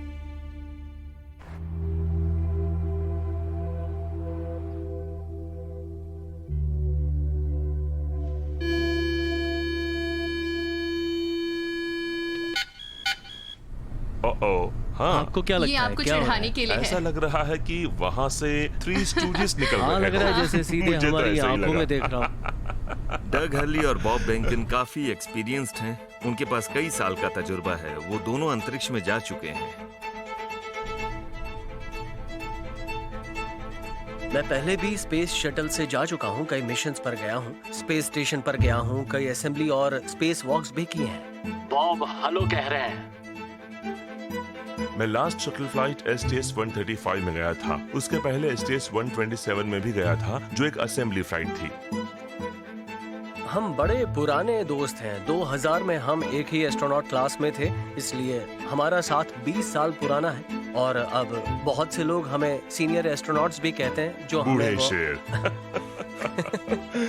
हम अंतरिक्ष में कभी साथ में नहीं गए, ये बात भी अपने आप में बड़ी एक्साइटिंग है। बॉब और डग अपनी बीवियों से भी उसी एस्ट्रोनॉट क्लास में मिले थे और दोनों ने एस्ट्रोनॉट्स से ही शादी की है, इसलिए उस मामले में भी दोनों बराबर ही हैं। ये मेगन मैकआर्थर, हमारी फ्लाइट इंजीनियर। एस्ट्रोनॉट कैरन नाइबर्ग अपने मिशन पर इंटरनेशनल स्पेस स्टेशन जा रही है। अगर बीवी भी एस्ट्रोनॉट हो और उसे पता हो कि हम किन हालात से गुजरते हैं, वो जानती हो कि इन कामों में कितना वक्त लगता है, तो वो भी इस बात को समझती है। ध्यान रखना बैकअप्स काम कर रहे हों। डोंट वरी, हम उनसे काम करवा लेंगे। ये इतने भी बुरे नहीं हैं। उन्हें हर ऊंच नीच का अंदाजा होता है, इस वजह से हमें कई मायनों में आसानी हो जाती है, मगर कुछ मामलों में उनकी परेशानी बढ़ जाती है, क्योंकि वो रिस्क के बारे में जानते हैं। आप अपने 3 साल के बेटे को घर छोड़कर आई हैं। शायद आप उसके प्री स्कूल के पहले दिन पर मौजूद नहीं रह पाएंगी। काम मुश्किल है, पर हमारे बीच बहुत अच्छा कम्युनिकेशन है। मेरे हस्बैंड मुझे वीडियोस और पिक्चर्स भेजते रहते हैं। हम दोनों की फैमिलीज भी काफी मिलती जुलती हैं। हम दोनों के छोटे बेटे हैं जो अभी एलिमेंट्री स्कूल में हैं। उन दोनों को अब पहली बार हमें स्पेस में जाते हुए देखने का मौका मिलेगा। मैं अपने बेटे के साथ ये बात शेयर करने को बड़ा बेताब हूँ। वो जानता है कि रॉकेट्स बड़े खतरनाक होते हैं। उसने कहा कि रॉकेट में मत जाइएगा, मगर मैंने उसे समझाया, लेकिन खुद एक रॉकेट शिप में जाना और इस बात के लिए समझाना आसान नहीं होता। जब इन दोनों को अंतरिक्ष में भेजने की बात आती है तो हम इन्हें अक्सर 2 फादर्स के तौर पर रेफर करते हैं, है ना? ये दोनों ऐसे लोग हैं जिनके फैमिलीज हैं और इस बात को हम भी सीरियसली ले रहे हैं। हम बस यही चाहते हैं कि हम जो भी करें वो बिल्कुल सही हो और ये दोनों सुरक्षित घर लौटाएं। जब भी हम कोई नया स्पेसक्राफ्ट बनाते हैं, कोई नई टेक्नोलॉजी डेवलप करते हैं, तो उसमें काफी रिस्क होता है और खासकर जब हम उसमें किसी इंसान को भेजते हैं तब खतरा और भी बढ़ जाता है और उसके बाद किसी तरह की कोई चूक की कोई गुंजाइश नहीं रहती। हम military test pilot school graduates के तौर पर आज जो काम कर रहे हैं वो सब देख चुके हैं और अच्छी तरह जानते हैं कि हमारे मिशंस में हर टेस्ट में बहुत ज्यादा रिस्क होता है, कभी भी कुछ भी हो सकता है। लोगों को लॉन्च करना बेहद खतरनाक होता है और हमेशा खतरा बना रहता है। स्पेसएक्स की कामयाबी का रिकॉर्ड उतना परफेक्ट भी नहीं है। 3, 2, 1 SpaceX Falcon 9 रॉकेट अब उड़ने के लिए तैयार है। 28 जून 2015 को स्पेसएक्स ने नासा के लिए अपना 7वां कार्गो रीसप्लाई मिशन लॉन्च किया, जिसे इंटरनेशनल स्पेस स्टेशन भेजा जा रहा था। हमें लग रहा है कि ये लॉन्च व्हीकल फेलियर हुआ है। लॉन्च के कुछ मिनट बाद ही फैल्कन 9 रॉकेट फेल हो गया और टुकड़े टुकड़े हो गया और उसमें रखा नासा का सारा कार्गो भी नष्ट हो गया। ये हमारे लिए एक बहुत बड़ा झटका था, मगर इस बात में कोई शक नहीं कि रॉकेट्स बड़े ही मुश्किल होते हैं। बाद में पता लगा कि नाकामी की वजह थी रॉकेट में लगा एक स्ट्रट जो टूटकर अलग हुआ और एक हीलियम टैंक के अंदर चला गया था। फिर 1 सितंबर सन 2016 को एक और बड़ी नाकामी मिली।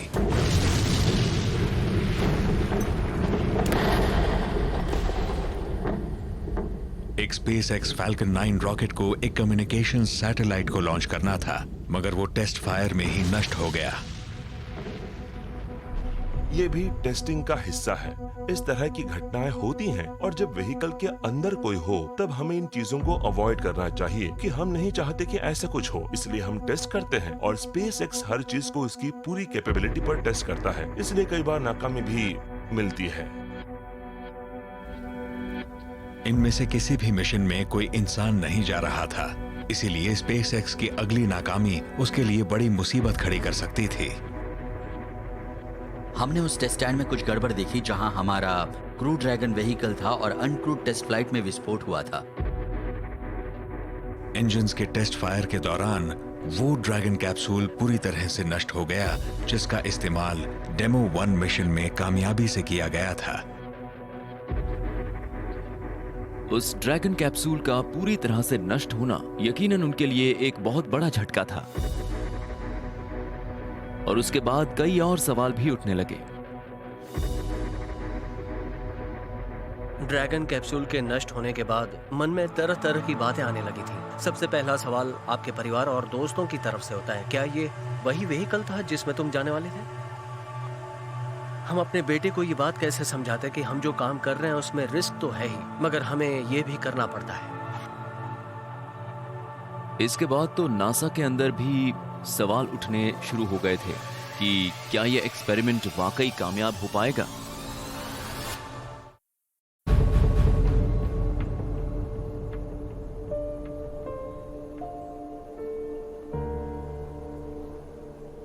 हमने उस टेस्ट स्टैंड में कुछ गड़बड़ देखी जहां हमारा क्रू ड्रैगन व्हीकल था और अनक्रूड टेस्ट फ्लाइट में विस्फोट हुआ था। फ्लोरिडा स्पेस कोस्ट के बीचेस पर काफी लोग थे और अचानक ही उन्होंने आसमान में धुएं का एक ऑरेंज गुबार देखा। ये एक बड़ी ही मुश्किल चुनौती होती है क्योंकि एक छोटे से बच्चे को आप कैसे समझा पाएंगे कि ये जो कुछ भी हुआ है उसकी वजह क्या है। अच्छा है कि वो अभी इंटरनेट पर नहीं है, इसीलिए वो उन वीडियोस को बार बार नहीं देख रहा।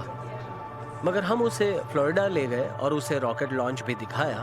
फ्लोरिडा में जब उसने एक नया शिप लॉन्च देखा तब उसने कहा कि अब आप भी स्पेस में जा सकते हो।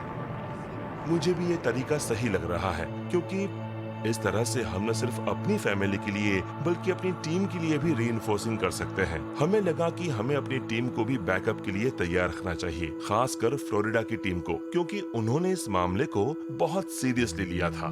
उन्होंने महसूस किया था कि हमारी सेफ्टी के लिए वो रिस्पॉन्सिबल हैं और जब ये हादसा हुआ उसके बाद वो हमसे नजरें भी नहीं मिला पा रहे, जो कि अच्छी बात नहीं है। उस विस्फोट के फौरन बाद नासा और स्पेसएक्स ने इन्वेस्टिगेशन शुरू करवा दी थी और जल्दी ही उन्हें असली वजह का पता भी लग गया।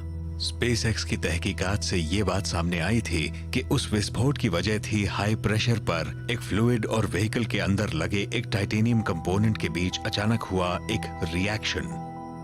वहाँ जो गड़बड़ी हुई थी वहीं हमारा कैप्सूल एक स्टैंड पर बंधा खड़ा था और वहाँ हमारे कई हाई स्पीड कैमरास और ढेर सारे सेंसर्स भी थे और वो एक बहुत ही मामूली सा रिस्क था जिसे हम उनके बिना देख भी नहीं पाते।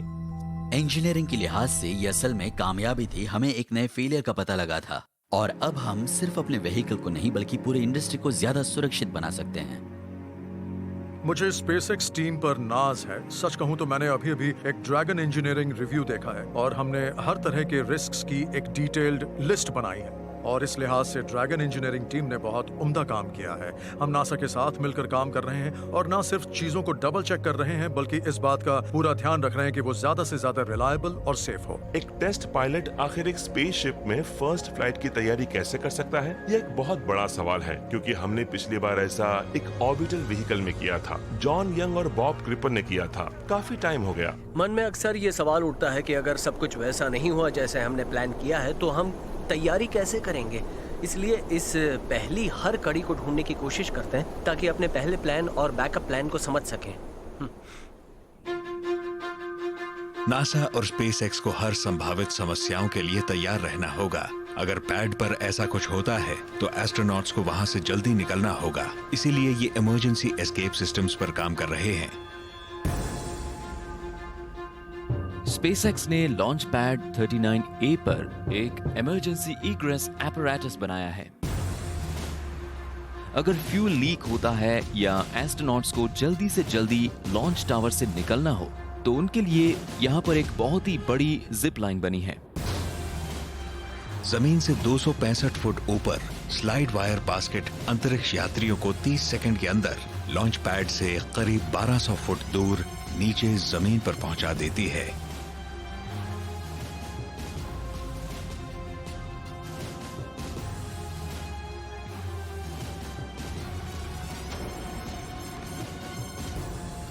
यहाँ आर्मर्ड व्हीकल्स भी तैयार होते हैं जिसमें बैठकर वो यहाँ से सुरक्षित निकल सकते हैं।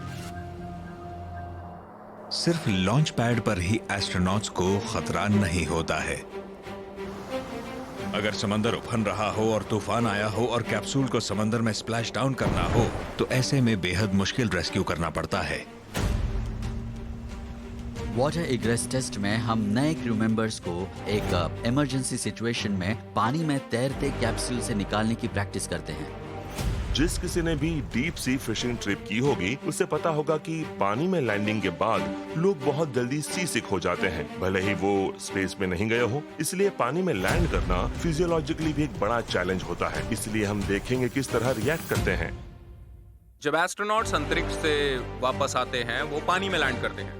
हम उन्हें पानी के बाहर रिकवरी शिप पर लाते हैं और उसके बाद सबसे पहले ये देखते हैं कि वो हेल्दी हों और फिर तय करते हैं कि उन्हें वहाँ से कैसे लाना है। हम कोशिश करते हैं कि वो धीरे धीरे करें ताकि उनके बीमार होने का खतरा ना रहे। उनकी वापसी के बाद हम उन्हें कंफर्टेबल रखने के लिए बहुत कुछ करते हैं। एक एस्ट्रोनॉट के तौर पर हम ये सब करते हैं, एक टेस्ट पायलट के तौर पर हम ये सब करते हैं, और जब हमें पहली बार किसी व्हीकल को किसी के साथ उड़ाने का मौका मिलता है तो हम उस मौके को नहीं छोड़ते।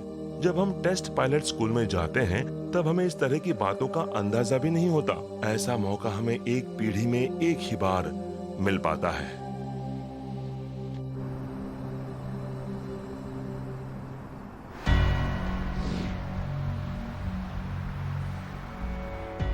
हेलो, कैसे हो? हाय, मिलकर आपसे मिलकर खुशी हुई। डग जी, मिलकर खुशी हुई। 2014 में कमर्शियल क्रू प्रोग्राम ने स्पेसएक्स को एक नया लॉन्च सिस्टम बनाने के लिए $260 करोड़ दिए। आज नासा के एडमिनिस्ट्रेटर जिम ब्राइडेनस्टाइन स्पेसएक्स फैक्ट्री में ये देखने आए हैं कि टैक्स पेयर्स का पैसा कैसे इस्तेमाल किया जा रहा है। बहुत कुछ देखना है ना? हाँ, स्पेसएक्स फैक्ट्री एरोस्पेस की दुनिया में एक कैंडी लैंड की तरह है। बड़ी कमाल की जगह है क्योंकि यहाँ आप रॉकेट्स बनते देख सकते हैं, ढेर सारे रॉकेट्स, और यहाँ आप ढेर सारे इंजिन्स बनते देख सकते हैं। यहीं आप ड्रैगन स्पेस क्राफ्ट बनता देख सकते हैं। यहाँ आपको चारों तरफ भविष्य की आला दर्जे की स्पेस फ्लाइट का नजारा दिखेगा। ये फैक्ट्री का वो हिस्सा है जहां रेवोल्यूशनरी फैल्कन 9 रॉकेट रखा जाता है। ये रॉकेट हमने बनाया था नासा की मदद से और एयरफोर्स ने भी मदद की थी। हाँ। इसे इस तरह डिजाइन किया गया है कि ये आज तक का बिल्कुल सबसे रिलायबल रॉकेट बन सके। फैल्कन 9 के बारे में यही कहा जा सकता है कि वो टाइटन्स के कंधों पर खड़ा है। हमने अतीत में सीखे सबकों के आधार पर उसे बनाया है। नासा ने जो कुछ भी सीखा था हमने उसे भी लिया, लेकिन उसका इस्तेमाल पेपर के एक क्लीन शीट की तरह किया जिसके ऊपर लिखा था आप एक ऐसा रॉकेट कैसे बना सकते हैं जबकि आप जानते हैं कि आप जो करने वाले हैं वो पहले कभी नहीं हुआ।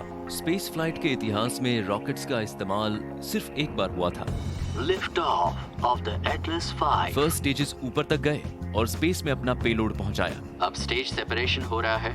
उसके बाद वही उन्होंने समंदर में किया, फिर कभी उसका इस्तेमाल नहीं हो सका। आप न्यूयॉर्क से एलए तक जाते हैं और प्लेन को वहीं फेंक देते हैं। अगर ऐसा होता रहा तो कमर्शियल एविएशन बहुत ही एक्सपेंसिव हो जाएगा, और स्पेस के मामले में हम बिल्कुल यही कर रहे हैं। We have lift off the Falcon 9। SpaceX ने एक ऐसा रॉकेट बनाया जिसे रीयूज किया जा सकता है। इसका फर्स्ट स्टेज बूस्टर ऑर्बिट में पेलोड डिलीवर करता है। Stage separation confirmed. फिर वो वापस लौटकर पृथ्वी पर लैंड करता है, यह समंदर में शिप पर। अगर नाकामी की बात करें तो SpaceX का इतिहास बड़ा ही दिलचस्प रहा है।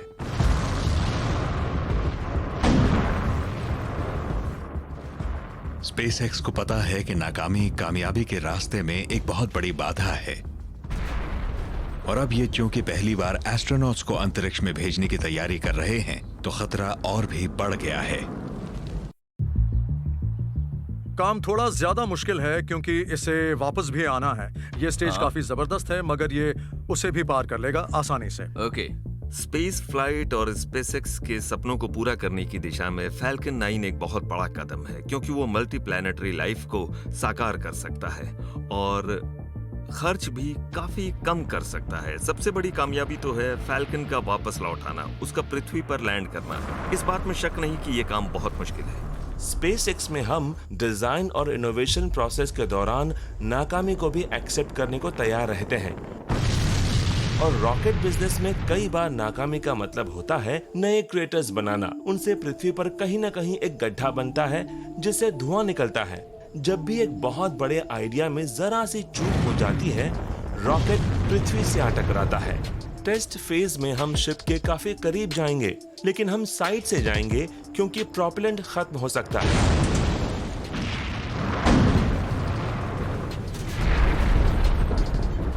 हम ऐसा करने में कामयाब हो जाते हैं क्योंकि हम टेस्ट फ्लाइट का तरीका अपनाते हैं और फिर देखते हैं कि वो कैसा चल रहा है। हम सिर्फ कंप्यूटर्स पर ही एनालिसिस नहीं करते, बल्कि असल में भी रॉकेट उड़ाते हैं। तभी पता लगता है कि रॉकेट क्या कर सकता है। कई दशक से लोग मानते रहे कि ये काम नहीं हो सकता। उन्हें लगता था कि एक लॉन्च व्हीकल को वापस नहीं लाया जा सकता, कंट्रोल करके व्हीकल पृथ्वी पर नहीं लौट सकता। कई साल तक फैल्कन 9 की डिजाइनिंग और टेस्टिंग के बाद 2015 में स्पेसएक्स एक नया इतिहास रचने को तैयार था और वो पहली बार एक फर्स्ट स्टेज ऑर्बिटल रॉकेट की लैंडिंग की कोशिश करने वाला था। System 9-3 alert. फैल्कन 9 को वापस पृथ्वी पर लाने के लिए हमने फर्स्ट स्टेज में एक नेविगेशन सिस्टम लगाया था। ज्यादातर फर्स्ट स्टेजेस में वो नहीं होता। रॉकेट अपने 9 में से 3 इंजन्स को रिलाइट करता है ताकि स्पीड कम कर सके। हर engine left, right, up and down जा सकता है। इस तरह से हम रॉकेट को उस जगह पर ला सकते हैं। Stage 1 landing burner started. मैंने तो यही सुना है कि ये काम भी वैसा ही है जैसे हम एम्पायर स्टेट बिल्डिंग की छत पर खड़े हो जाएं और वहां से एक पेंसिल गिराएं, इस उम्मीद में कि वो पेंसिल एक इरेजर या पोस्टेज स्टैंप के ऊपर ही गिरेगी। मगर ये फिजिक्स की हद के बाहर नहीं है, और अगर कोई चीज फिजिक्स की हद में है तो इंजीनियरिंग उसे साकार कर सकती है। The Falcon has landed.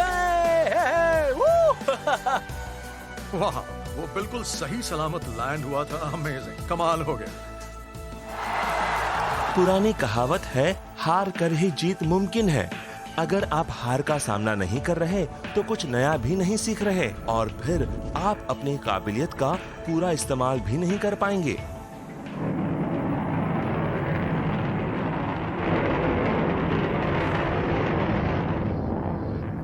बहुत से लोगों को ये यकीन नहीं था कि रॉकेट लैंडिंग्स भी हो सकती हैं। उन्हें लगा कि हम वीडियो को रिवर्स में चला रहे हैं। कुछ लोग तो इस बात को लेकर ही कंफ्यूज हो गए कि मुश्किल और नामुमकिन में क्या फर्क है। माना कि कई काम मुश्किल होते हैं, लेकिन अगर हम फिजिक्स के नियम ना तोड़ें तो वो नामुमकिन नहीं होते हैं। अभी जो फाल्कन 9 है वो 10 बार उड़ान भर सकता है। हर बार हम थोड़ी मरम्मत करते हैं, जिसे हम व्हीकल मेंटेनेंस कहते हैं। इसका ये मतलब नहीं है कि 10 फ्लाइट्स के बाद वो एक्सपायर हो जाएगा, बल्कि उसके करीब पहुंचने पर हम थोड़ी और टेस्टिंग करेंगे, क्योंकि हमारा अंदाजा है कि फाल्कन 9 10 बार से ज्यादा उड़ान भर सकते हैं। हम उस दिशा में धीरे धीरे आगे बढ़ेंगे और इतिहास रचेंगे। ये केप कैनावरल में कैनेडी स्पेस सेंटर का लॉन्च कॉम्प्लेक्स स्ट्रैन ए है। यहीं पर फैल्कन 9 बनाए और रखे जाते हैं और उन्हें प्रोसेस किया जाता है, जो हमारे लैंडिंग पैड्स पर लैंड होते हैं या किसी ड्रोन शिप पर लैंड होते हैं।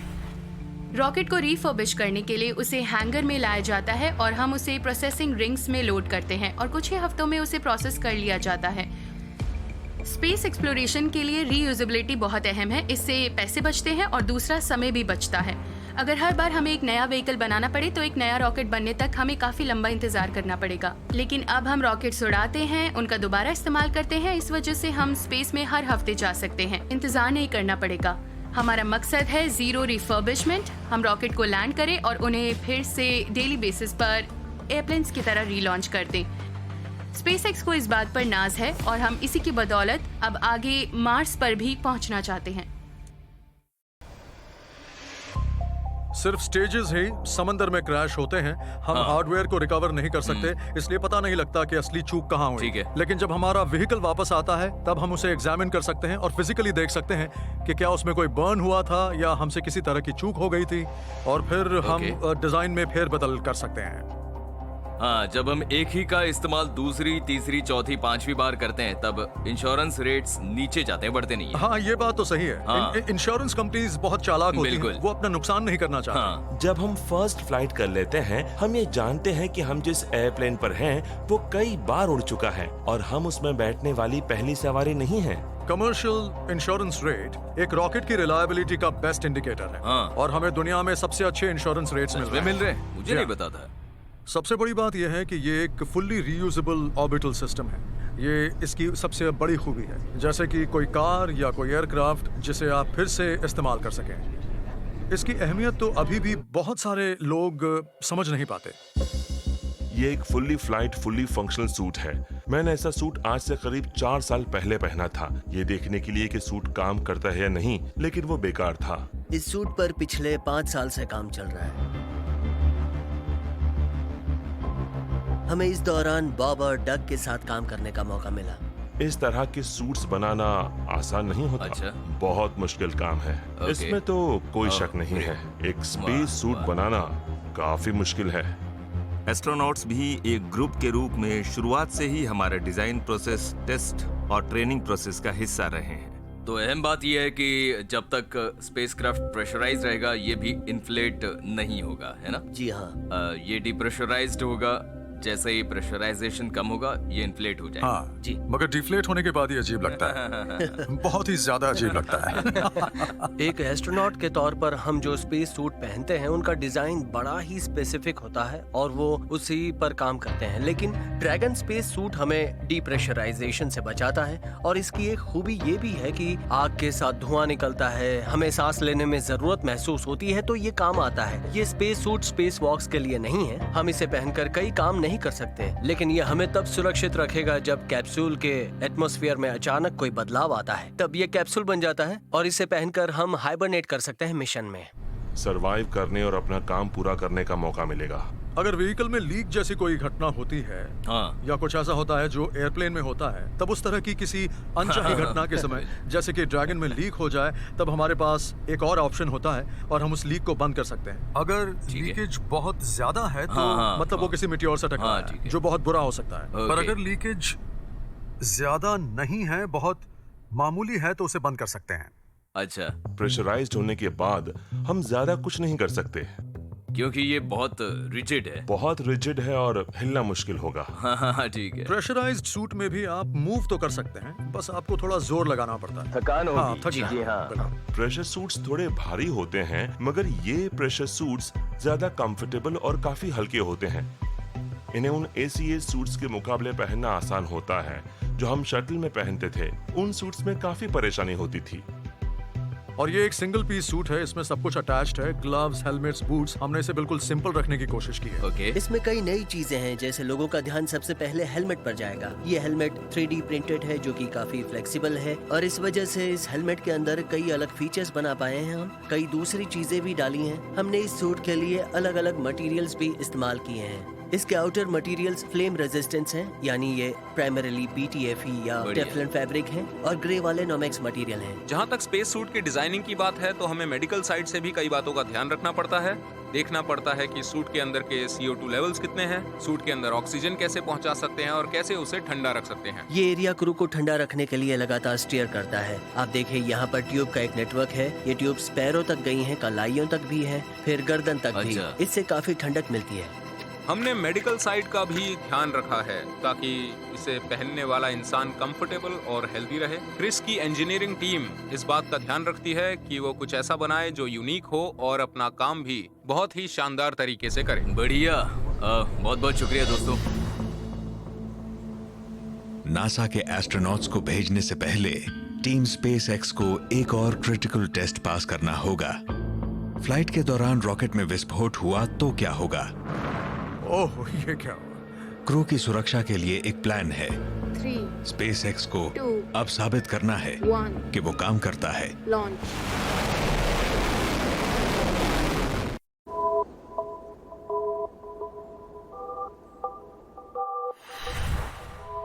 क्रू ड्रैगन कैप्सूल वो स्पेसक्राफ्ट है जिसमें क्रू होगा। ये उस कार्गो ड्रैगन कैप्सूल की जगह ले रहा है जिससे पहले SpaceX इंटरनेशनल स्पेस स्टेशन पर रीसप्लाई मिशंस किया करता था।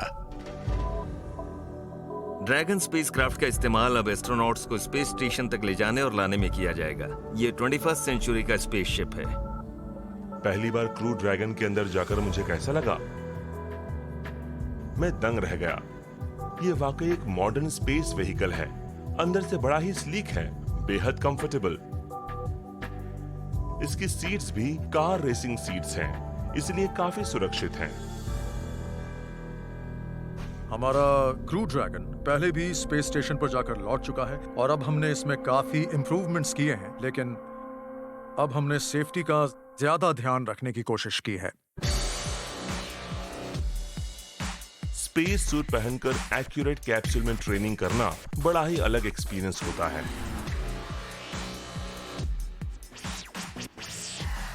बॉबा डग ने ये सूट पहने सिमुलेशन के वक्त क्योंकि हम चाहते थे उनकी ट्रेनिंग काफी हद तक फ्लाइट जैसी हो। स्पेसएक्स ड्रैगन हम प्रेशराइज करने को तैयार हैं।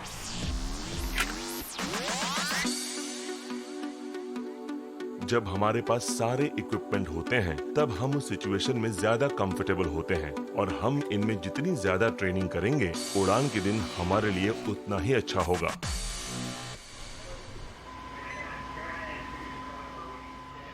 एक स्पेसक्राफ्ट में मॉडर्न कंपोनेंट्स देखकर बड़ी हैरानी हो रही है।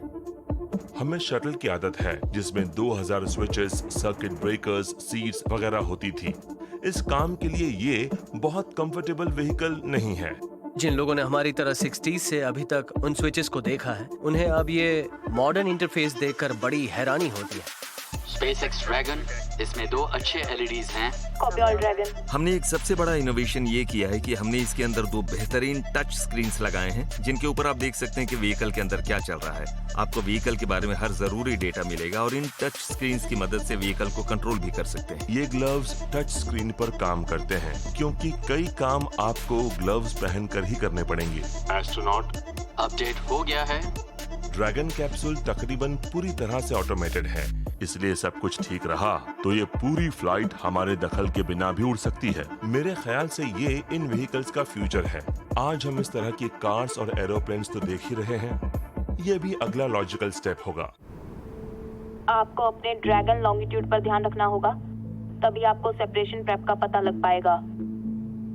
बात जब ऑटोमेशन की आती है तब हमें कॉम्प्लेक्सिटी के लेयर और सॉफ्टवेयर का ध्यान रखना पड़ता है, और अगर सब कुछ ठीक हो तब क्रू को कुछ ज़्यादा नहीं करना पड़ता, लेकिन अगर दिन खराब हो तो उन्हें समझना पड़ता है कि कब और कैसे उन्हें व्हीकल, उसके बिहेवियर और उसके काम पर रिस्पॉन्ड करना है। Dragon SpaceX comm check. SpaceX Dragon, हम साफ-साफ सुन रहे हैं। मिशन के एक एक फेज को सिमुलेट किया जाता है। हम launch sims, approach to station, entry, descent और लैंडिंग करवाते हैं, और हर फेज में फेलियर्स हो सकते हैं तो हमें उसके हिसाब से रिस्पॉन्ड करना पड़ता है। ड्रैगन, अब हम सिनेरियो की तरफ बढ़ रहे हैं। अल्टीमेटली हालांकि ये ऑटोनोमसली उड़ सकता है, मगर हम इस बात का ध्यान रखते हैं कि क्रू ये समझे कि कब क्या हो रहा है और वो कभी भी कंट्रोल बनाकर अपनी सुरक्षा इंश्योर कर लें।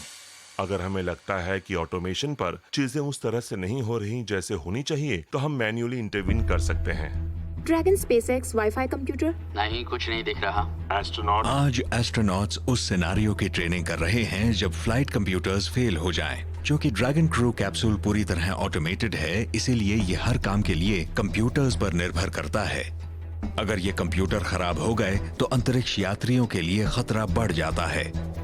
हमारे ख्याल से आपका एक फ्लाइट कंप्यूटर प्रोसेस व्हीकल को कंट्रोल नहीं कर रहा, तो हम ट्रेनिंग में ड्रैगन को ब्रेक कर देंगे। ड्रैगन स्पेसएक्स, आप फ्लाइट कंप्यूटर्स को रीबूट करें। हम उन्हें सिखाते हैं कि अगर फ्लाइट कंप्यूटर बंद हो जाए तो उन्हें रिबूट कैसे करना है। प्रोसेस इनिशिएट कर दिया है, तैयार रहिए। हमने ग्राउंड पर भी ये देखा है।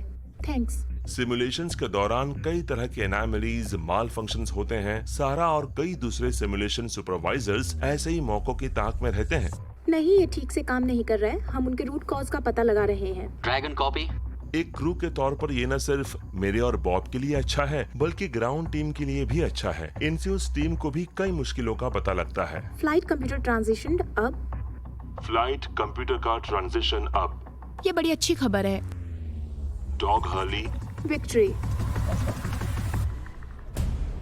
नासा का कहना था कि क्रू ड्रैगन कैप्सूल का स्पेसएक्स का डिजाइन ऐसा हो कि वो पुराने स्पेस शटल के मुकाबले हर लिहाज से ज्यादा सुरक्षित हो। ड्रैगन के हर पहलू को हम सब सिस्टम लेवल पर टेस्ट करते हैं, एक पूरे व्हीकल के तौर पर। इतने सारे टेस्ट्स होते हैं कि आप दंग रह जाएंगे। स्पेसएक्स ने अपने सिस्टम्स में इतने सारे सेफ्टी फीचर्स डाले हैं, फिर भी नासा चाहता है कि उसमें एक और नया सेफ्टी फीचर भी डाला जाए जिसका नाम है लॉन्च एस्केप सिस्टम। अगर पैड पर किसी भी तरह की इमरजेंसी आती है तो कैप्सूल फैल्कन रॉकेट से अलग हो सकता है, और ये क्रू की सुरक्षा के लिए है। हमारा लॉन्च एस्केप सिस्टम असल में पूरे स्पेसक्राफ्ट के लिए एक इजेक्शन सीट है। अगर कंप्यूटर को रॉकेट में कोई प्रॉब्लम नजर आती है तो स्पेसक्राफ्ट ऑटोमेटिकली हवा में ही सुपर ड्रैको इंजन्स के साथ अलग होकर सुरक्षित तरीके से पैराशूट की मदद से समंदर में स्प्लैश डाउन करके क्रू को होने वाले हादसे से बचा लेगा। क्रू ड्रैगन स्पेसक्राफ्ट में 2 तरह के इंजन लगे हैं। एक तो है सोलर ड्रैगन थ्रस्टर। इन छोटे इंजन से करीब 100 पाउंड का थ्रस्ट पैदा होता है। उन इंजन का इस्तेमाल हम इंटरनेशनल स्पेस स्टेशन तक मैन्यूवर और डॉक करने के लिए करते हैं। उनके अलावा उसमें 8 सुपर ड्रैको इंजन भी हैं जो किसी इमरजेंसी के वक्त लॉन्च एस्केप सिनेरियो में काम आते हैं और उनसे हजारों पाउंड का थ्रस्ट पैदा होता है।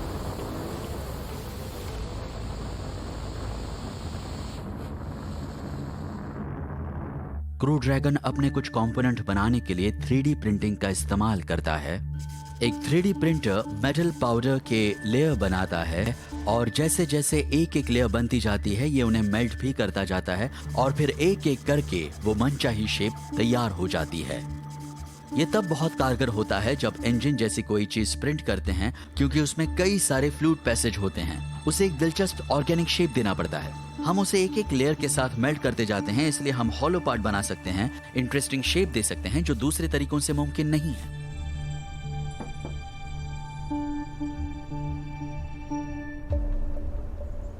– 2015 में स्पेसएक्स ने अपने लॉन्च एस्केप सिस्टम का प्रिलिमिनरी पैड अबॉर्ट टेस्ट किया। हमने वो पैड अबॉर्ट टेस्ट ये देखने के लिए किया था कि हमारा स्पेसक्राफ्ट डिजाइन किसी इमरजेंसी के समय लॉन्च पैड से सेफली एस्केप करके पानी में जा सकता है या नहीं। 3, 2, 1, लॉन्च।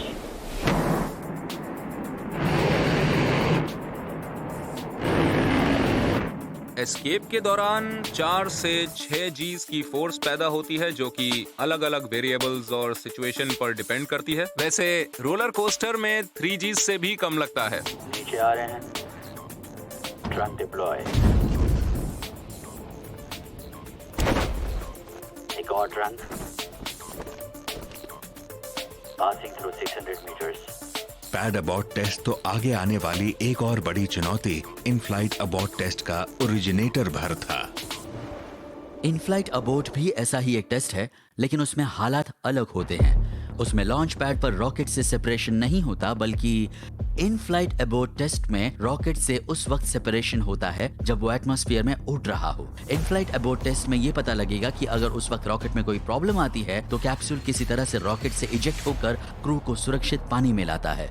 इन फ्लाइट अबॉर्ट टेस्ट के खतरे बहुत ही ज्यादा थे। ये वो आखिरी अहम माइलस्टोन है जिसे पार करने के बाद स्पेसएक्स को नासा के एस्ट्रोनॉट्स को अंतरिक्ष में ले जाने का मौका मिल सकता है। Ignition, lift off. 4, 3, 2, 1 and lift off. Lift off of the 25th space shuttle mission and it has cleared the tower. मैं जब 5th ग्रेड में पढ़ता था तब एक चीज देखी थी जो मुझे आज भी याद है। हमारी आंखों के सामने स्पेस शटल चैलेंजर टुकड़े टुकड़े हो गया था। उसका पूरा क्रू मारा गया था और उसकी बड़ी वजह यह थी कि उसमें लॉन्च अबॉर्ट सिस्टम नहीं था। उसके बाद वो प्रोग्राम कई साल तक बंद रहा, मगर आज हम उस दौर में हैं जब ऐसे किसी कैटास्ट्रोफिक फेलियर के समय अपने सुरक्षा के लिए हमारे पास लॉन्च अबॉर्ट सिस्टम होगा।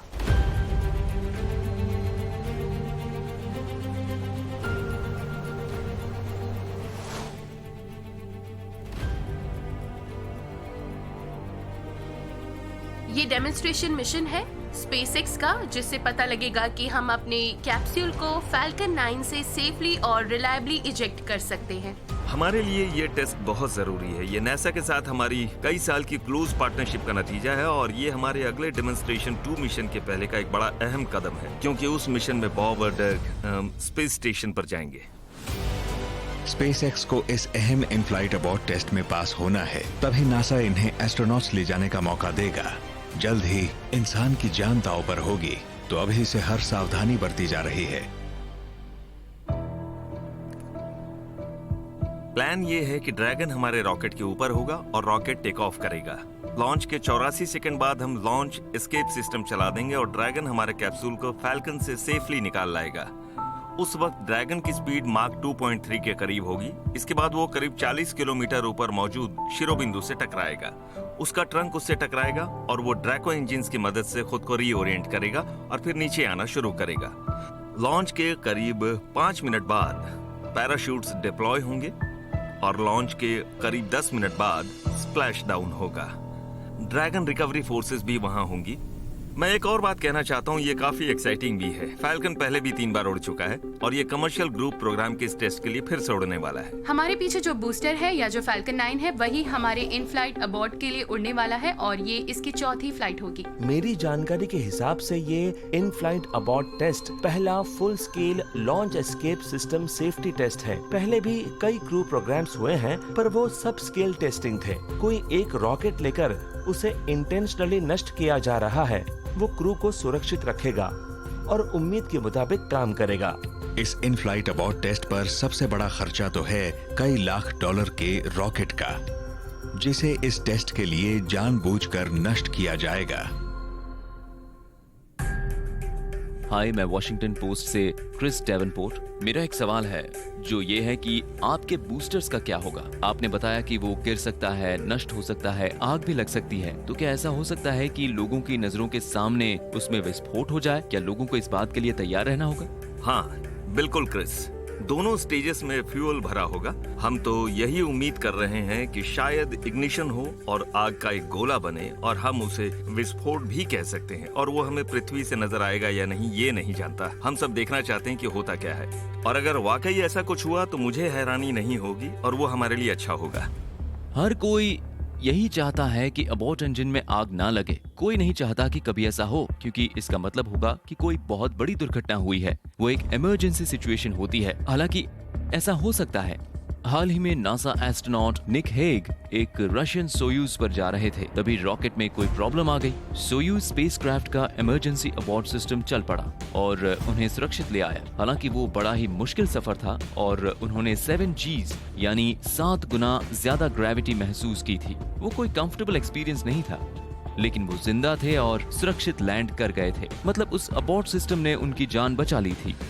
तो इन फ्लाइट अबॉर्ट टेस्ट डग और बॉब के लिए बहुत ही जरूरी है, क्योंकि इसी से उन्हें भरोसा होगा कि वो जिस स्पेसक्राफ्ट में जाने वाले हैं वो सेफ है। नासा और स्पेसएक्स के आला अधिकारी फायरिंग रूम 4 में आ चुके हैं, जिसे कैनेडी स्पेस सेंटर का लॉन्च कंट्रोल भी कहते हैं। यहाँ से ये आज का अहम इन फ्लाइट अबॉर्ट टेस्ट देखेंगे। अगर ये टेस्ट नाकाम रहा तो क्रू ड्रैगन प्रोग्राम को डिजाइन के लिहाज से बहुत बड़ा झटका लगेगा।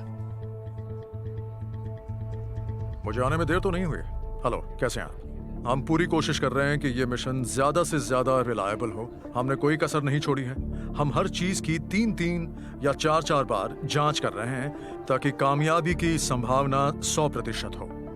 इस टेस्ट से पूरी टीम जुड़ी है। नासा और स्पेसएक्स की टीम साथ मिलकर बहुत मुश्किल काम करने जा रही है ना? हम एक कैप्सूल को लॉन्च कर रहे हैं और फिर उसे समंदर में गिराएंगे। डिपार्टमेंट ऑफ डिफेंस का कहना है कि नासा और स्पेसएक्स के बीच कोऑर्डिनेशन होना चाहिए और पूरी टीम ये दिखाना चाहती है कि एक कैप्सूल को सुरक्षित वापस ला सकते हैं, उसमें सवार क्रू भी सही सलामत ला सकते हैं। मौसम साफ है और लॉन्च के लिए रेंज तैयार है। Dragon is in countdown. Launch के लिए तैयार। गो फॉर लॉन्च। 10, 9, 8। अगर किसी वजह से ये टेस्ट कामयाब नहीं हुआ तो स्पेसएक्स और नासा दोनों की तरफ से बहुत से लोगों को मामले को देखकर पता लगाना होगा कि नाकामी की वजह क्या थी, क्योंकि हम अब अपने लास्ट स्टेप के काफी करीब हैं। इसके बाद ही ड्रैगन पर एक फ्लाइंग क्रू जा पाएगा। 7, 6। जब भी हम कोई लॉन्च अबॉर्ट टेस्ट देखते हैं तो मन में सवाल उठता है कि क्या हमने हर वो काम किया है जिससे ये व्हीकल पूरी तरह से स्पेस फ्लाइट के लिहाज से उस बड़े ही स्ट्रेसफुल और डायनामिक सिनारियो के लिए तैयार है। 5, 4, 3, 2, 1। अरे ये क्या? ये आखिरी कदम है। हर चीज आज के इन फ्लाइट अबॉर्ट टेस्ट पर टिकी हुई है। अगर ये टेस्ट नाकाम रहा तो नासा अपने एस्ट्रोनॉट्स की जान दांव पर नहीं लगाएगा और ये प्रोजेक्ट ही बंद कर दिया जाएगा।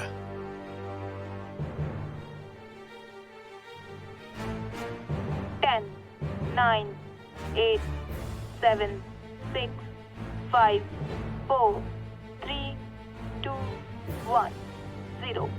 Ignition, lift off. ड्रैगन उड़ान भर चुका है।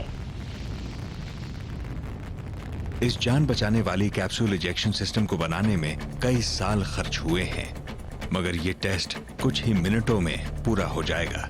रॉकेट्स में कंट्रोल्ड एक्सप्लोजन होता है और वो किसी चीज़ को ऑर्बिट में काफ़ी तेज़ी से ले जाते हैं। ये किसी चीज़ को ऑर्बिट में ले जाने का सबसे खतरनाक हिस्सा है, इसलिए इसमें उस चीज़ के फेलियर को सिमुलेट किया जाता है जिसके फेल होने की उम्मीद सबसे ज़्यादा है, रॉकेट की। और देखते हैं कि जिस कैप्सूल के अंदर सबसे कीमती चीज़ है वो उस वक्त बच पाती है या नहीं, ये ज़रूरी है। स्पेसएक्स ने एक फैल्कन 9 रॉकेट और क्रू ड्रैगन कैप्सूल लॉन्च किया है। जैसे ही सिस्टम देखेगा कि रॉकेट में कोई खराबी है, अबॉर्ट ऑटोमेटिकली एक्टिवेट हो जाएगा, जैसे कि इंजन फेलियर, एक्सप्लोजन या रॉकेट का अपने रास्ते से भटक जाना। अबॉर्ट को ग्राउंड कंट्रोल मैन्युअली भी ट्रिगर कर सकता है और इस टेस्ट में वही किया जाएगा। व्हीकल अभी सुपरसोनिक है और मैक्सिमम डायनामिक प्रेशर के बीच है। जैसे ही कंप्यूटर ने देखा कि रॉकेट में खराबी आई है, उसने वो बोल्ट तोड़ दिए जिनसे कैप्सूल रॉकेट से जुड़ा हुआ था। Triggering launch escape initiated. इसके बाद क्रू ड्रैगन के सुपर ड्रेको इंजन्स 10 सेकंड के लिए चले और कैप्सूल को सुरक्षित दूरी पर ले गए। Dragons away. क्या बात है, क्योंकि इस व्हीकल में सुपर ड्रेको एस्केप थ्रस्टर्स लगे हैं, इसलिए इसे ऑर्बिट से भी लॉन्च एस्केप कैपेबिलिटी मिल जाती है जो पहले किसी भी स्पेसक्राफ्ट में नहीं थी।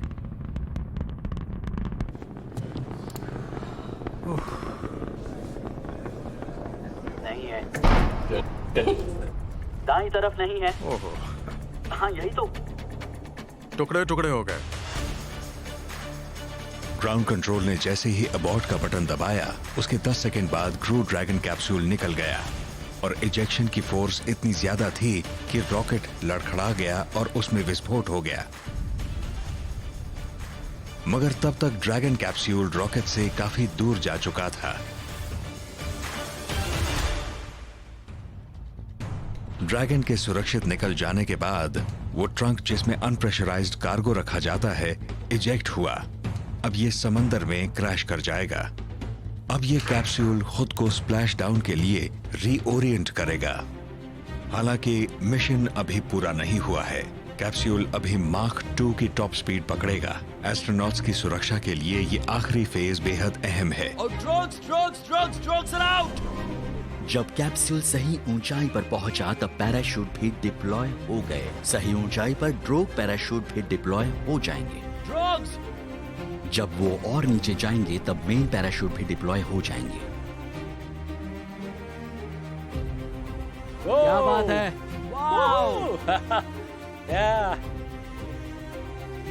पूरी तरह से खुल चुके हैं और करीब 1 मिनट बाद स्प्लैश डाउन होने वाला है।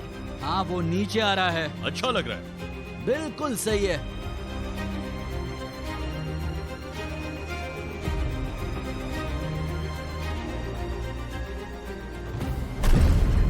Splash down.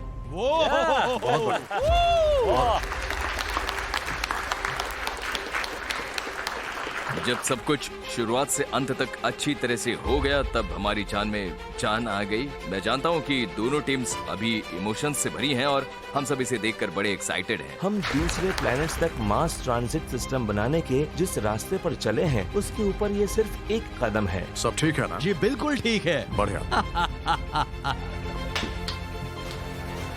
अगर हमें क्रू मेंबर के तौर पर इस व्हीकल में जाना पड़े तो हमें यकीन है कि ड्रैगन में ऐसा सिस्टम है जो हमें सुरक्षित बचाएगा। कई बार लोग ये भूल जाते हैं कि टेक्नोलॉजी अपने आप इम्प्रूव नहीं हो सकती। वो तभी हो सकता है जब ढेर सारे लोग उस टेक्नोलॉजी पर कड़ी मेहनत कर रहे हों। हमें मल्टी प्लैनेटरी लाइफ के लिए काफी इनोवेशन करने पड़ेंगे। जीवन के फ्यूचर को सिक्योर करने के लिए ये बहुत जरूरी है और हमें ये भी याद रखना होगा कि हमारे कॉन्शियसनेस की लाइट लगातार जलती रहे। हमारा देश एक्सप्लोरर्स का देश है। हम हमेशा से लीड करते रहे हैं और अब हम अमेरिकन एस्ट्रोनॉट्स को अमेरिकन रॉकेट्स से अमेरिका से ही स्पेस में भेजने वाले हैं। हमारे पास एक बार फिर से लीड करने का एक बेहतरीन मौका है और इस बार जब हम लीड करेंगे तो मुझे लगता है कि पहले के मुकाबले हम बेहतरीन तरीके से करेंगे। हमें इस बात का ध्यान रखना होगा कि हमारी ये कोशिशें कभी खत्म ना हो। हम उनके साथ लगातार आगे बढ़ते रहें और इस दौरान हम उसे कमर्शियलाइज भी करते जाएं। आज हमने एक कमर्शियल क्रू प्रोवाइडर के लिए लॉन्च अबॉर्ड टेस्ट किया है। स्पेस का कमर्शियलाइजेशन अगला बड़ा कदम होगा और जब हम वो छलांग लगाएंगे तब हमें इस बात का ध्यान रखना होगा कि हमारा क्रू बिल्कुल सुरक्षित रहे। आज के इन फ्लाइट अबॉर्ड टेस्ट की कामयाबी के बाद ये तो तय हो गया है कि अब फिर से अमेरिका की धरती से अंतरिक्ष में एस्ट्रोनॉट्स भेजे जा सकते हैं। उस मिशन का नाम होगा डेमो 2 और इतिहास में पहली बार ये एस्ट्रोनॉट्स एक प्राइवेट स्पेसक्राफ्ट में जाएंगे। ये एक बड़ा ही चैलेंजिंग टाइम है क्योंकि अब हम इंटरनेशनल स्पेस स्टेशन के लिए लॉन्च करने वाले हैं जो हमने अमेरिका से 2011 से अभी तक नहीं किया है। मुझे यकीन है कि लोग अब ज्यादा बड़े सपने देखेंगे और मानेंगे कि हम बड़े हैरतअंगेज काम कर सकते हैं। इससे उनकी उम्मीदें बढ़ेंगी, न सिर्फ अमेरिका की बल्कि पूरी दुनिया की भी। मैं आमतौर पर नर्वस नहीं होती, लेकिन जब इस मिशन के बारे में सोचती हूँ तो काफी नर्वस हो जाती हूँ। डेमो 2 जिस दिन लॉन्च होगा वो दिन इस कंपनी के लिए सबसे बड़ा दिन होगा। हमने 2002 में इस कंपनी की शुरुआत के बाद से आज तक जो भी किया है ये उसका कॉम्बिनेशन है। लोगों को फिर से ऑर्बिट में भेजने की दिशा में ये एक बहुत बड़ा कदम है। लोगों को फिर से ऑर्बिट में भेजने की दिशा में ये एक बहुत बड़ा कदम है। हम हर वो काम कर रहे हैं जिससे अपनी कामयाबी की उम्मीदों को और बेहतर बना सकें, क्योंकि अगर कोई गड़बड़ हुई तो ये बहुत दुर्भाग्यपूर्ण होगा। बॉब और डग अब क्वारंटीन से निकलकर टेस्लाज में बैठकर केप कनावेरल फ्लोरिडा में केनेडी स्पेस सेंटर के आइकॉनिक पैड 39A पर जाएंगे। हम भी इस मिशन को लेकर काफी एक्साइटेड हैं और हमारा इरादा है इसे सबके साथ शेयर करने का। मुझे उम्मीद है कि लोग नासा और स्पेस एक्स के इतने सारे लोगों की मेहनत की कद्र करेंगे, क्योंकि उनकी बदौलत ही आज हम यहाँ तक पहुँच पाए हैं। जब बॉब और डग ड्रैगन कैप्सूल के क्रू एक्सेस आर्म की तरफ बढ़ेंगे तब उनके कदम इतिहास की तरफ बढ़ेंगे। वो अमेरिका के 2 ऐसे एस्ट्रोनॉट बन जाएंगे जो अमेरिका की धरती से अमेरिका को फिर से अंतरिक्ष में ले जाएंगे। ये नासा और स्पेसएक्स के लिए बहुत बड़ी कामयाबी होगी। इसी के साथ अंतरिक्ष यात्रा के दूसरे सुनहरे युग की शुरुआत हो जाएगी। मगर ये उस लंबे सफर का पहला कदम था जो हमें चांद पर ले गया था। अब हमारी मंजिल है मंगल और उसके आगे का ब्रह्मांड।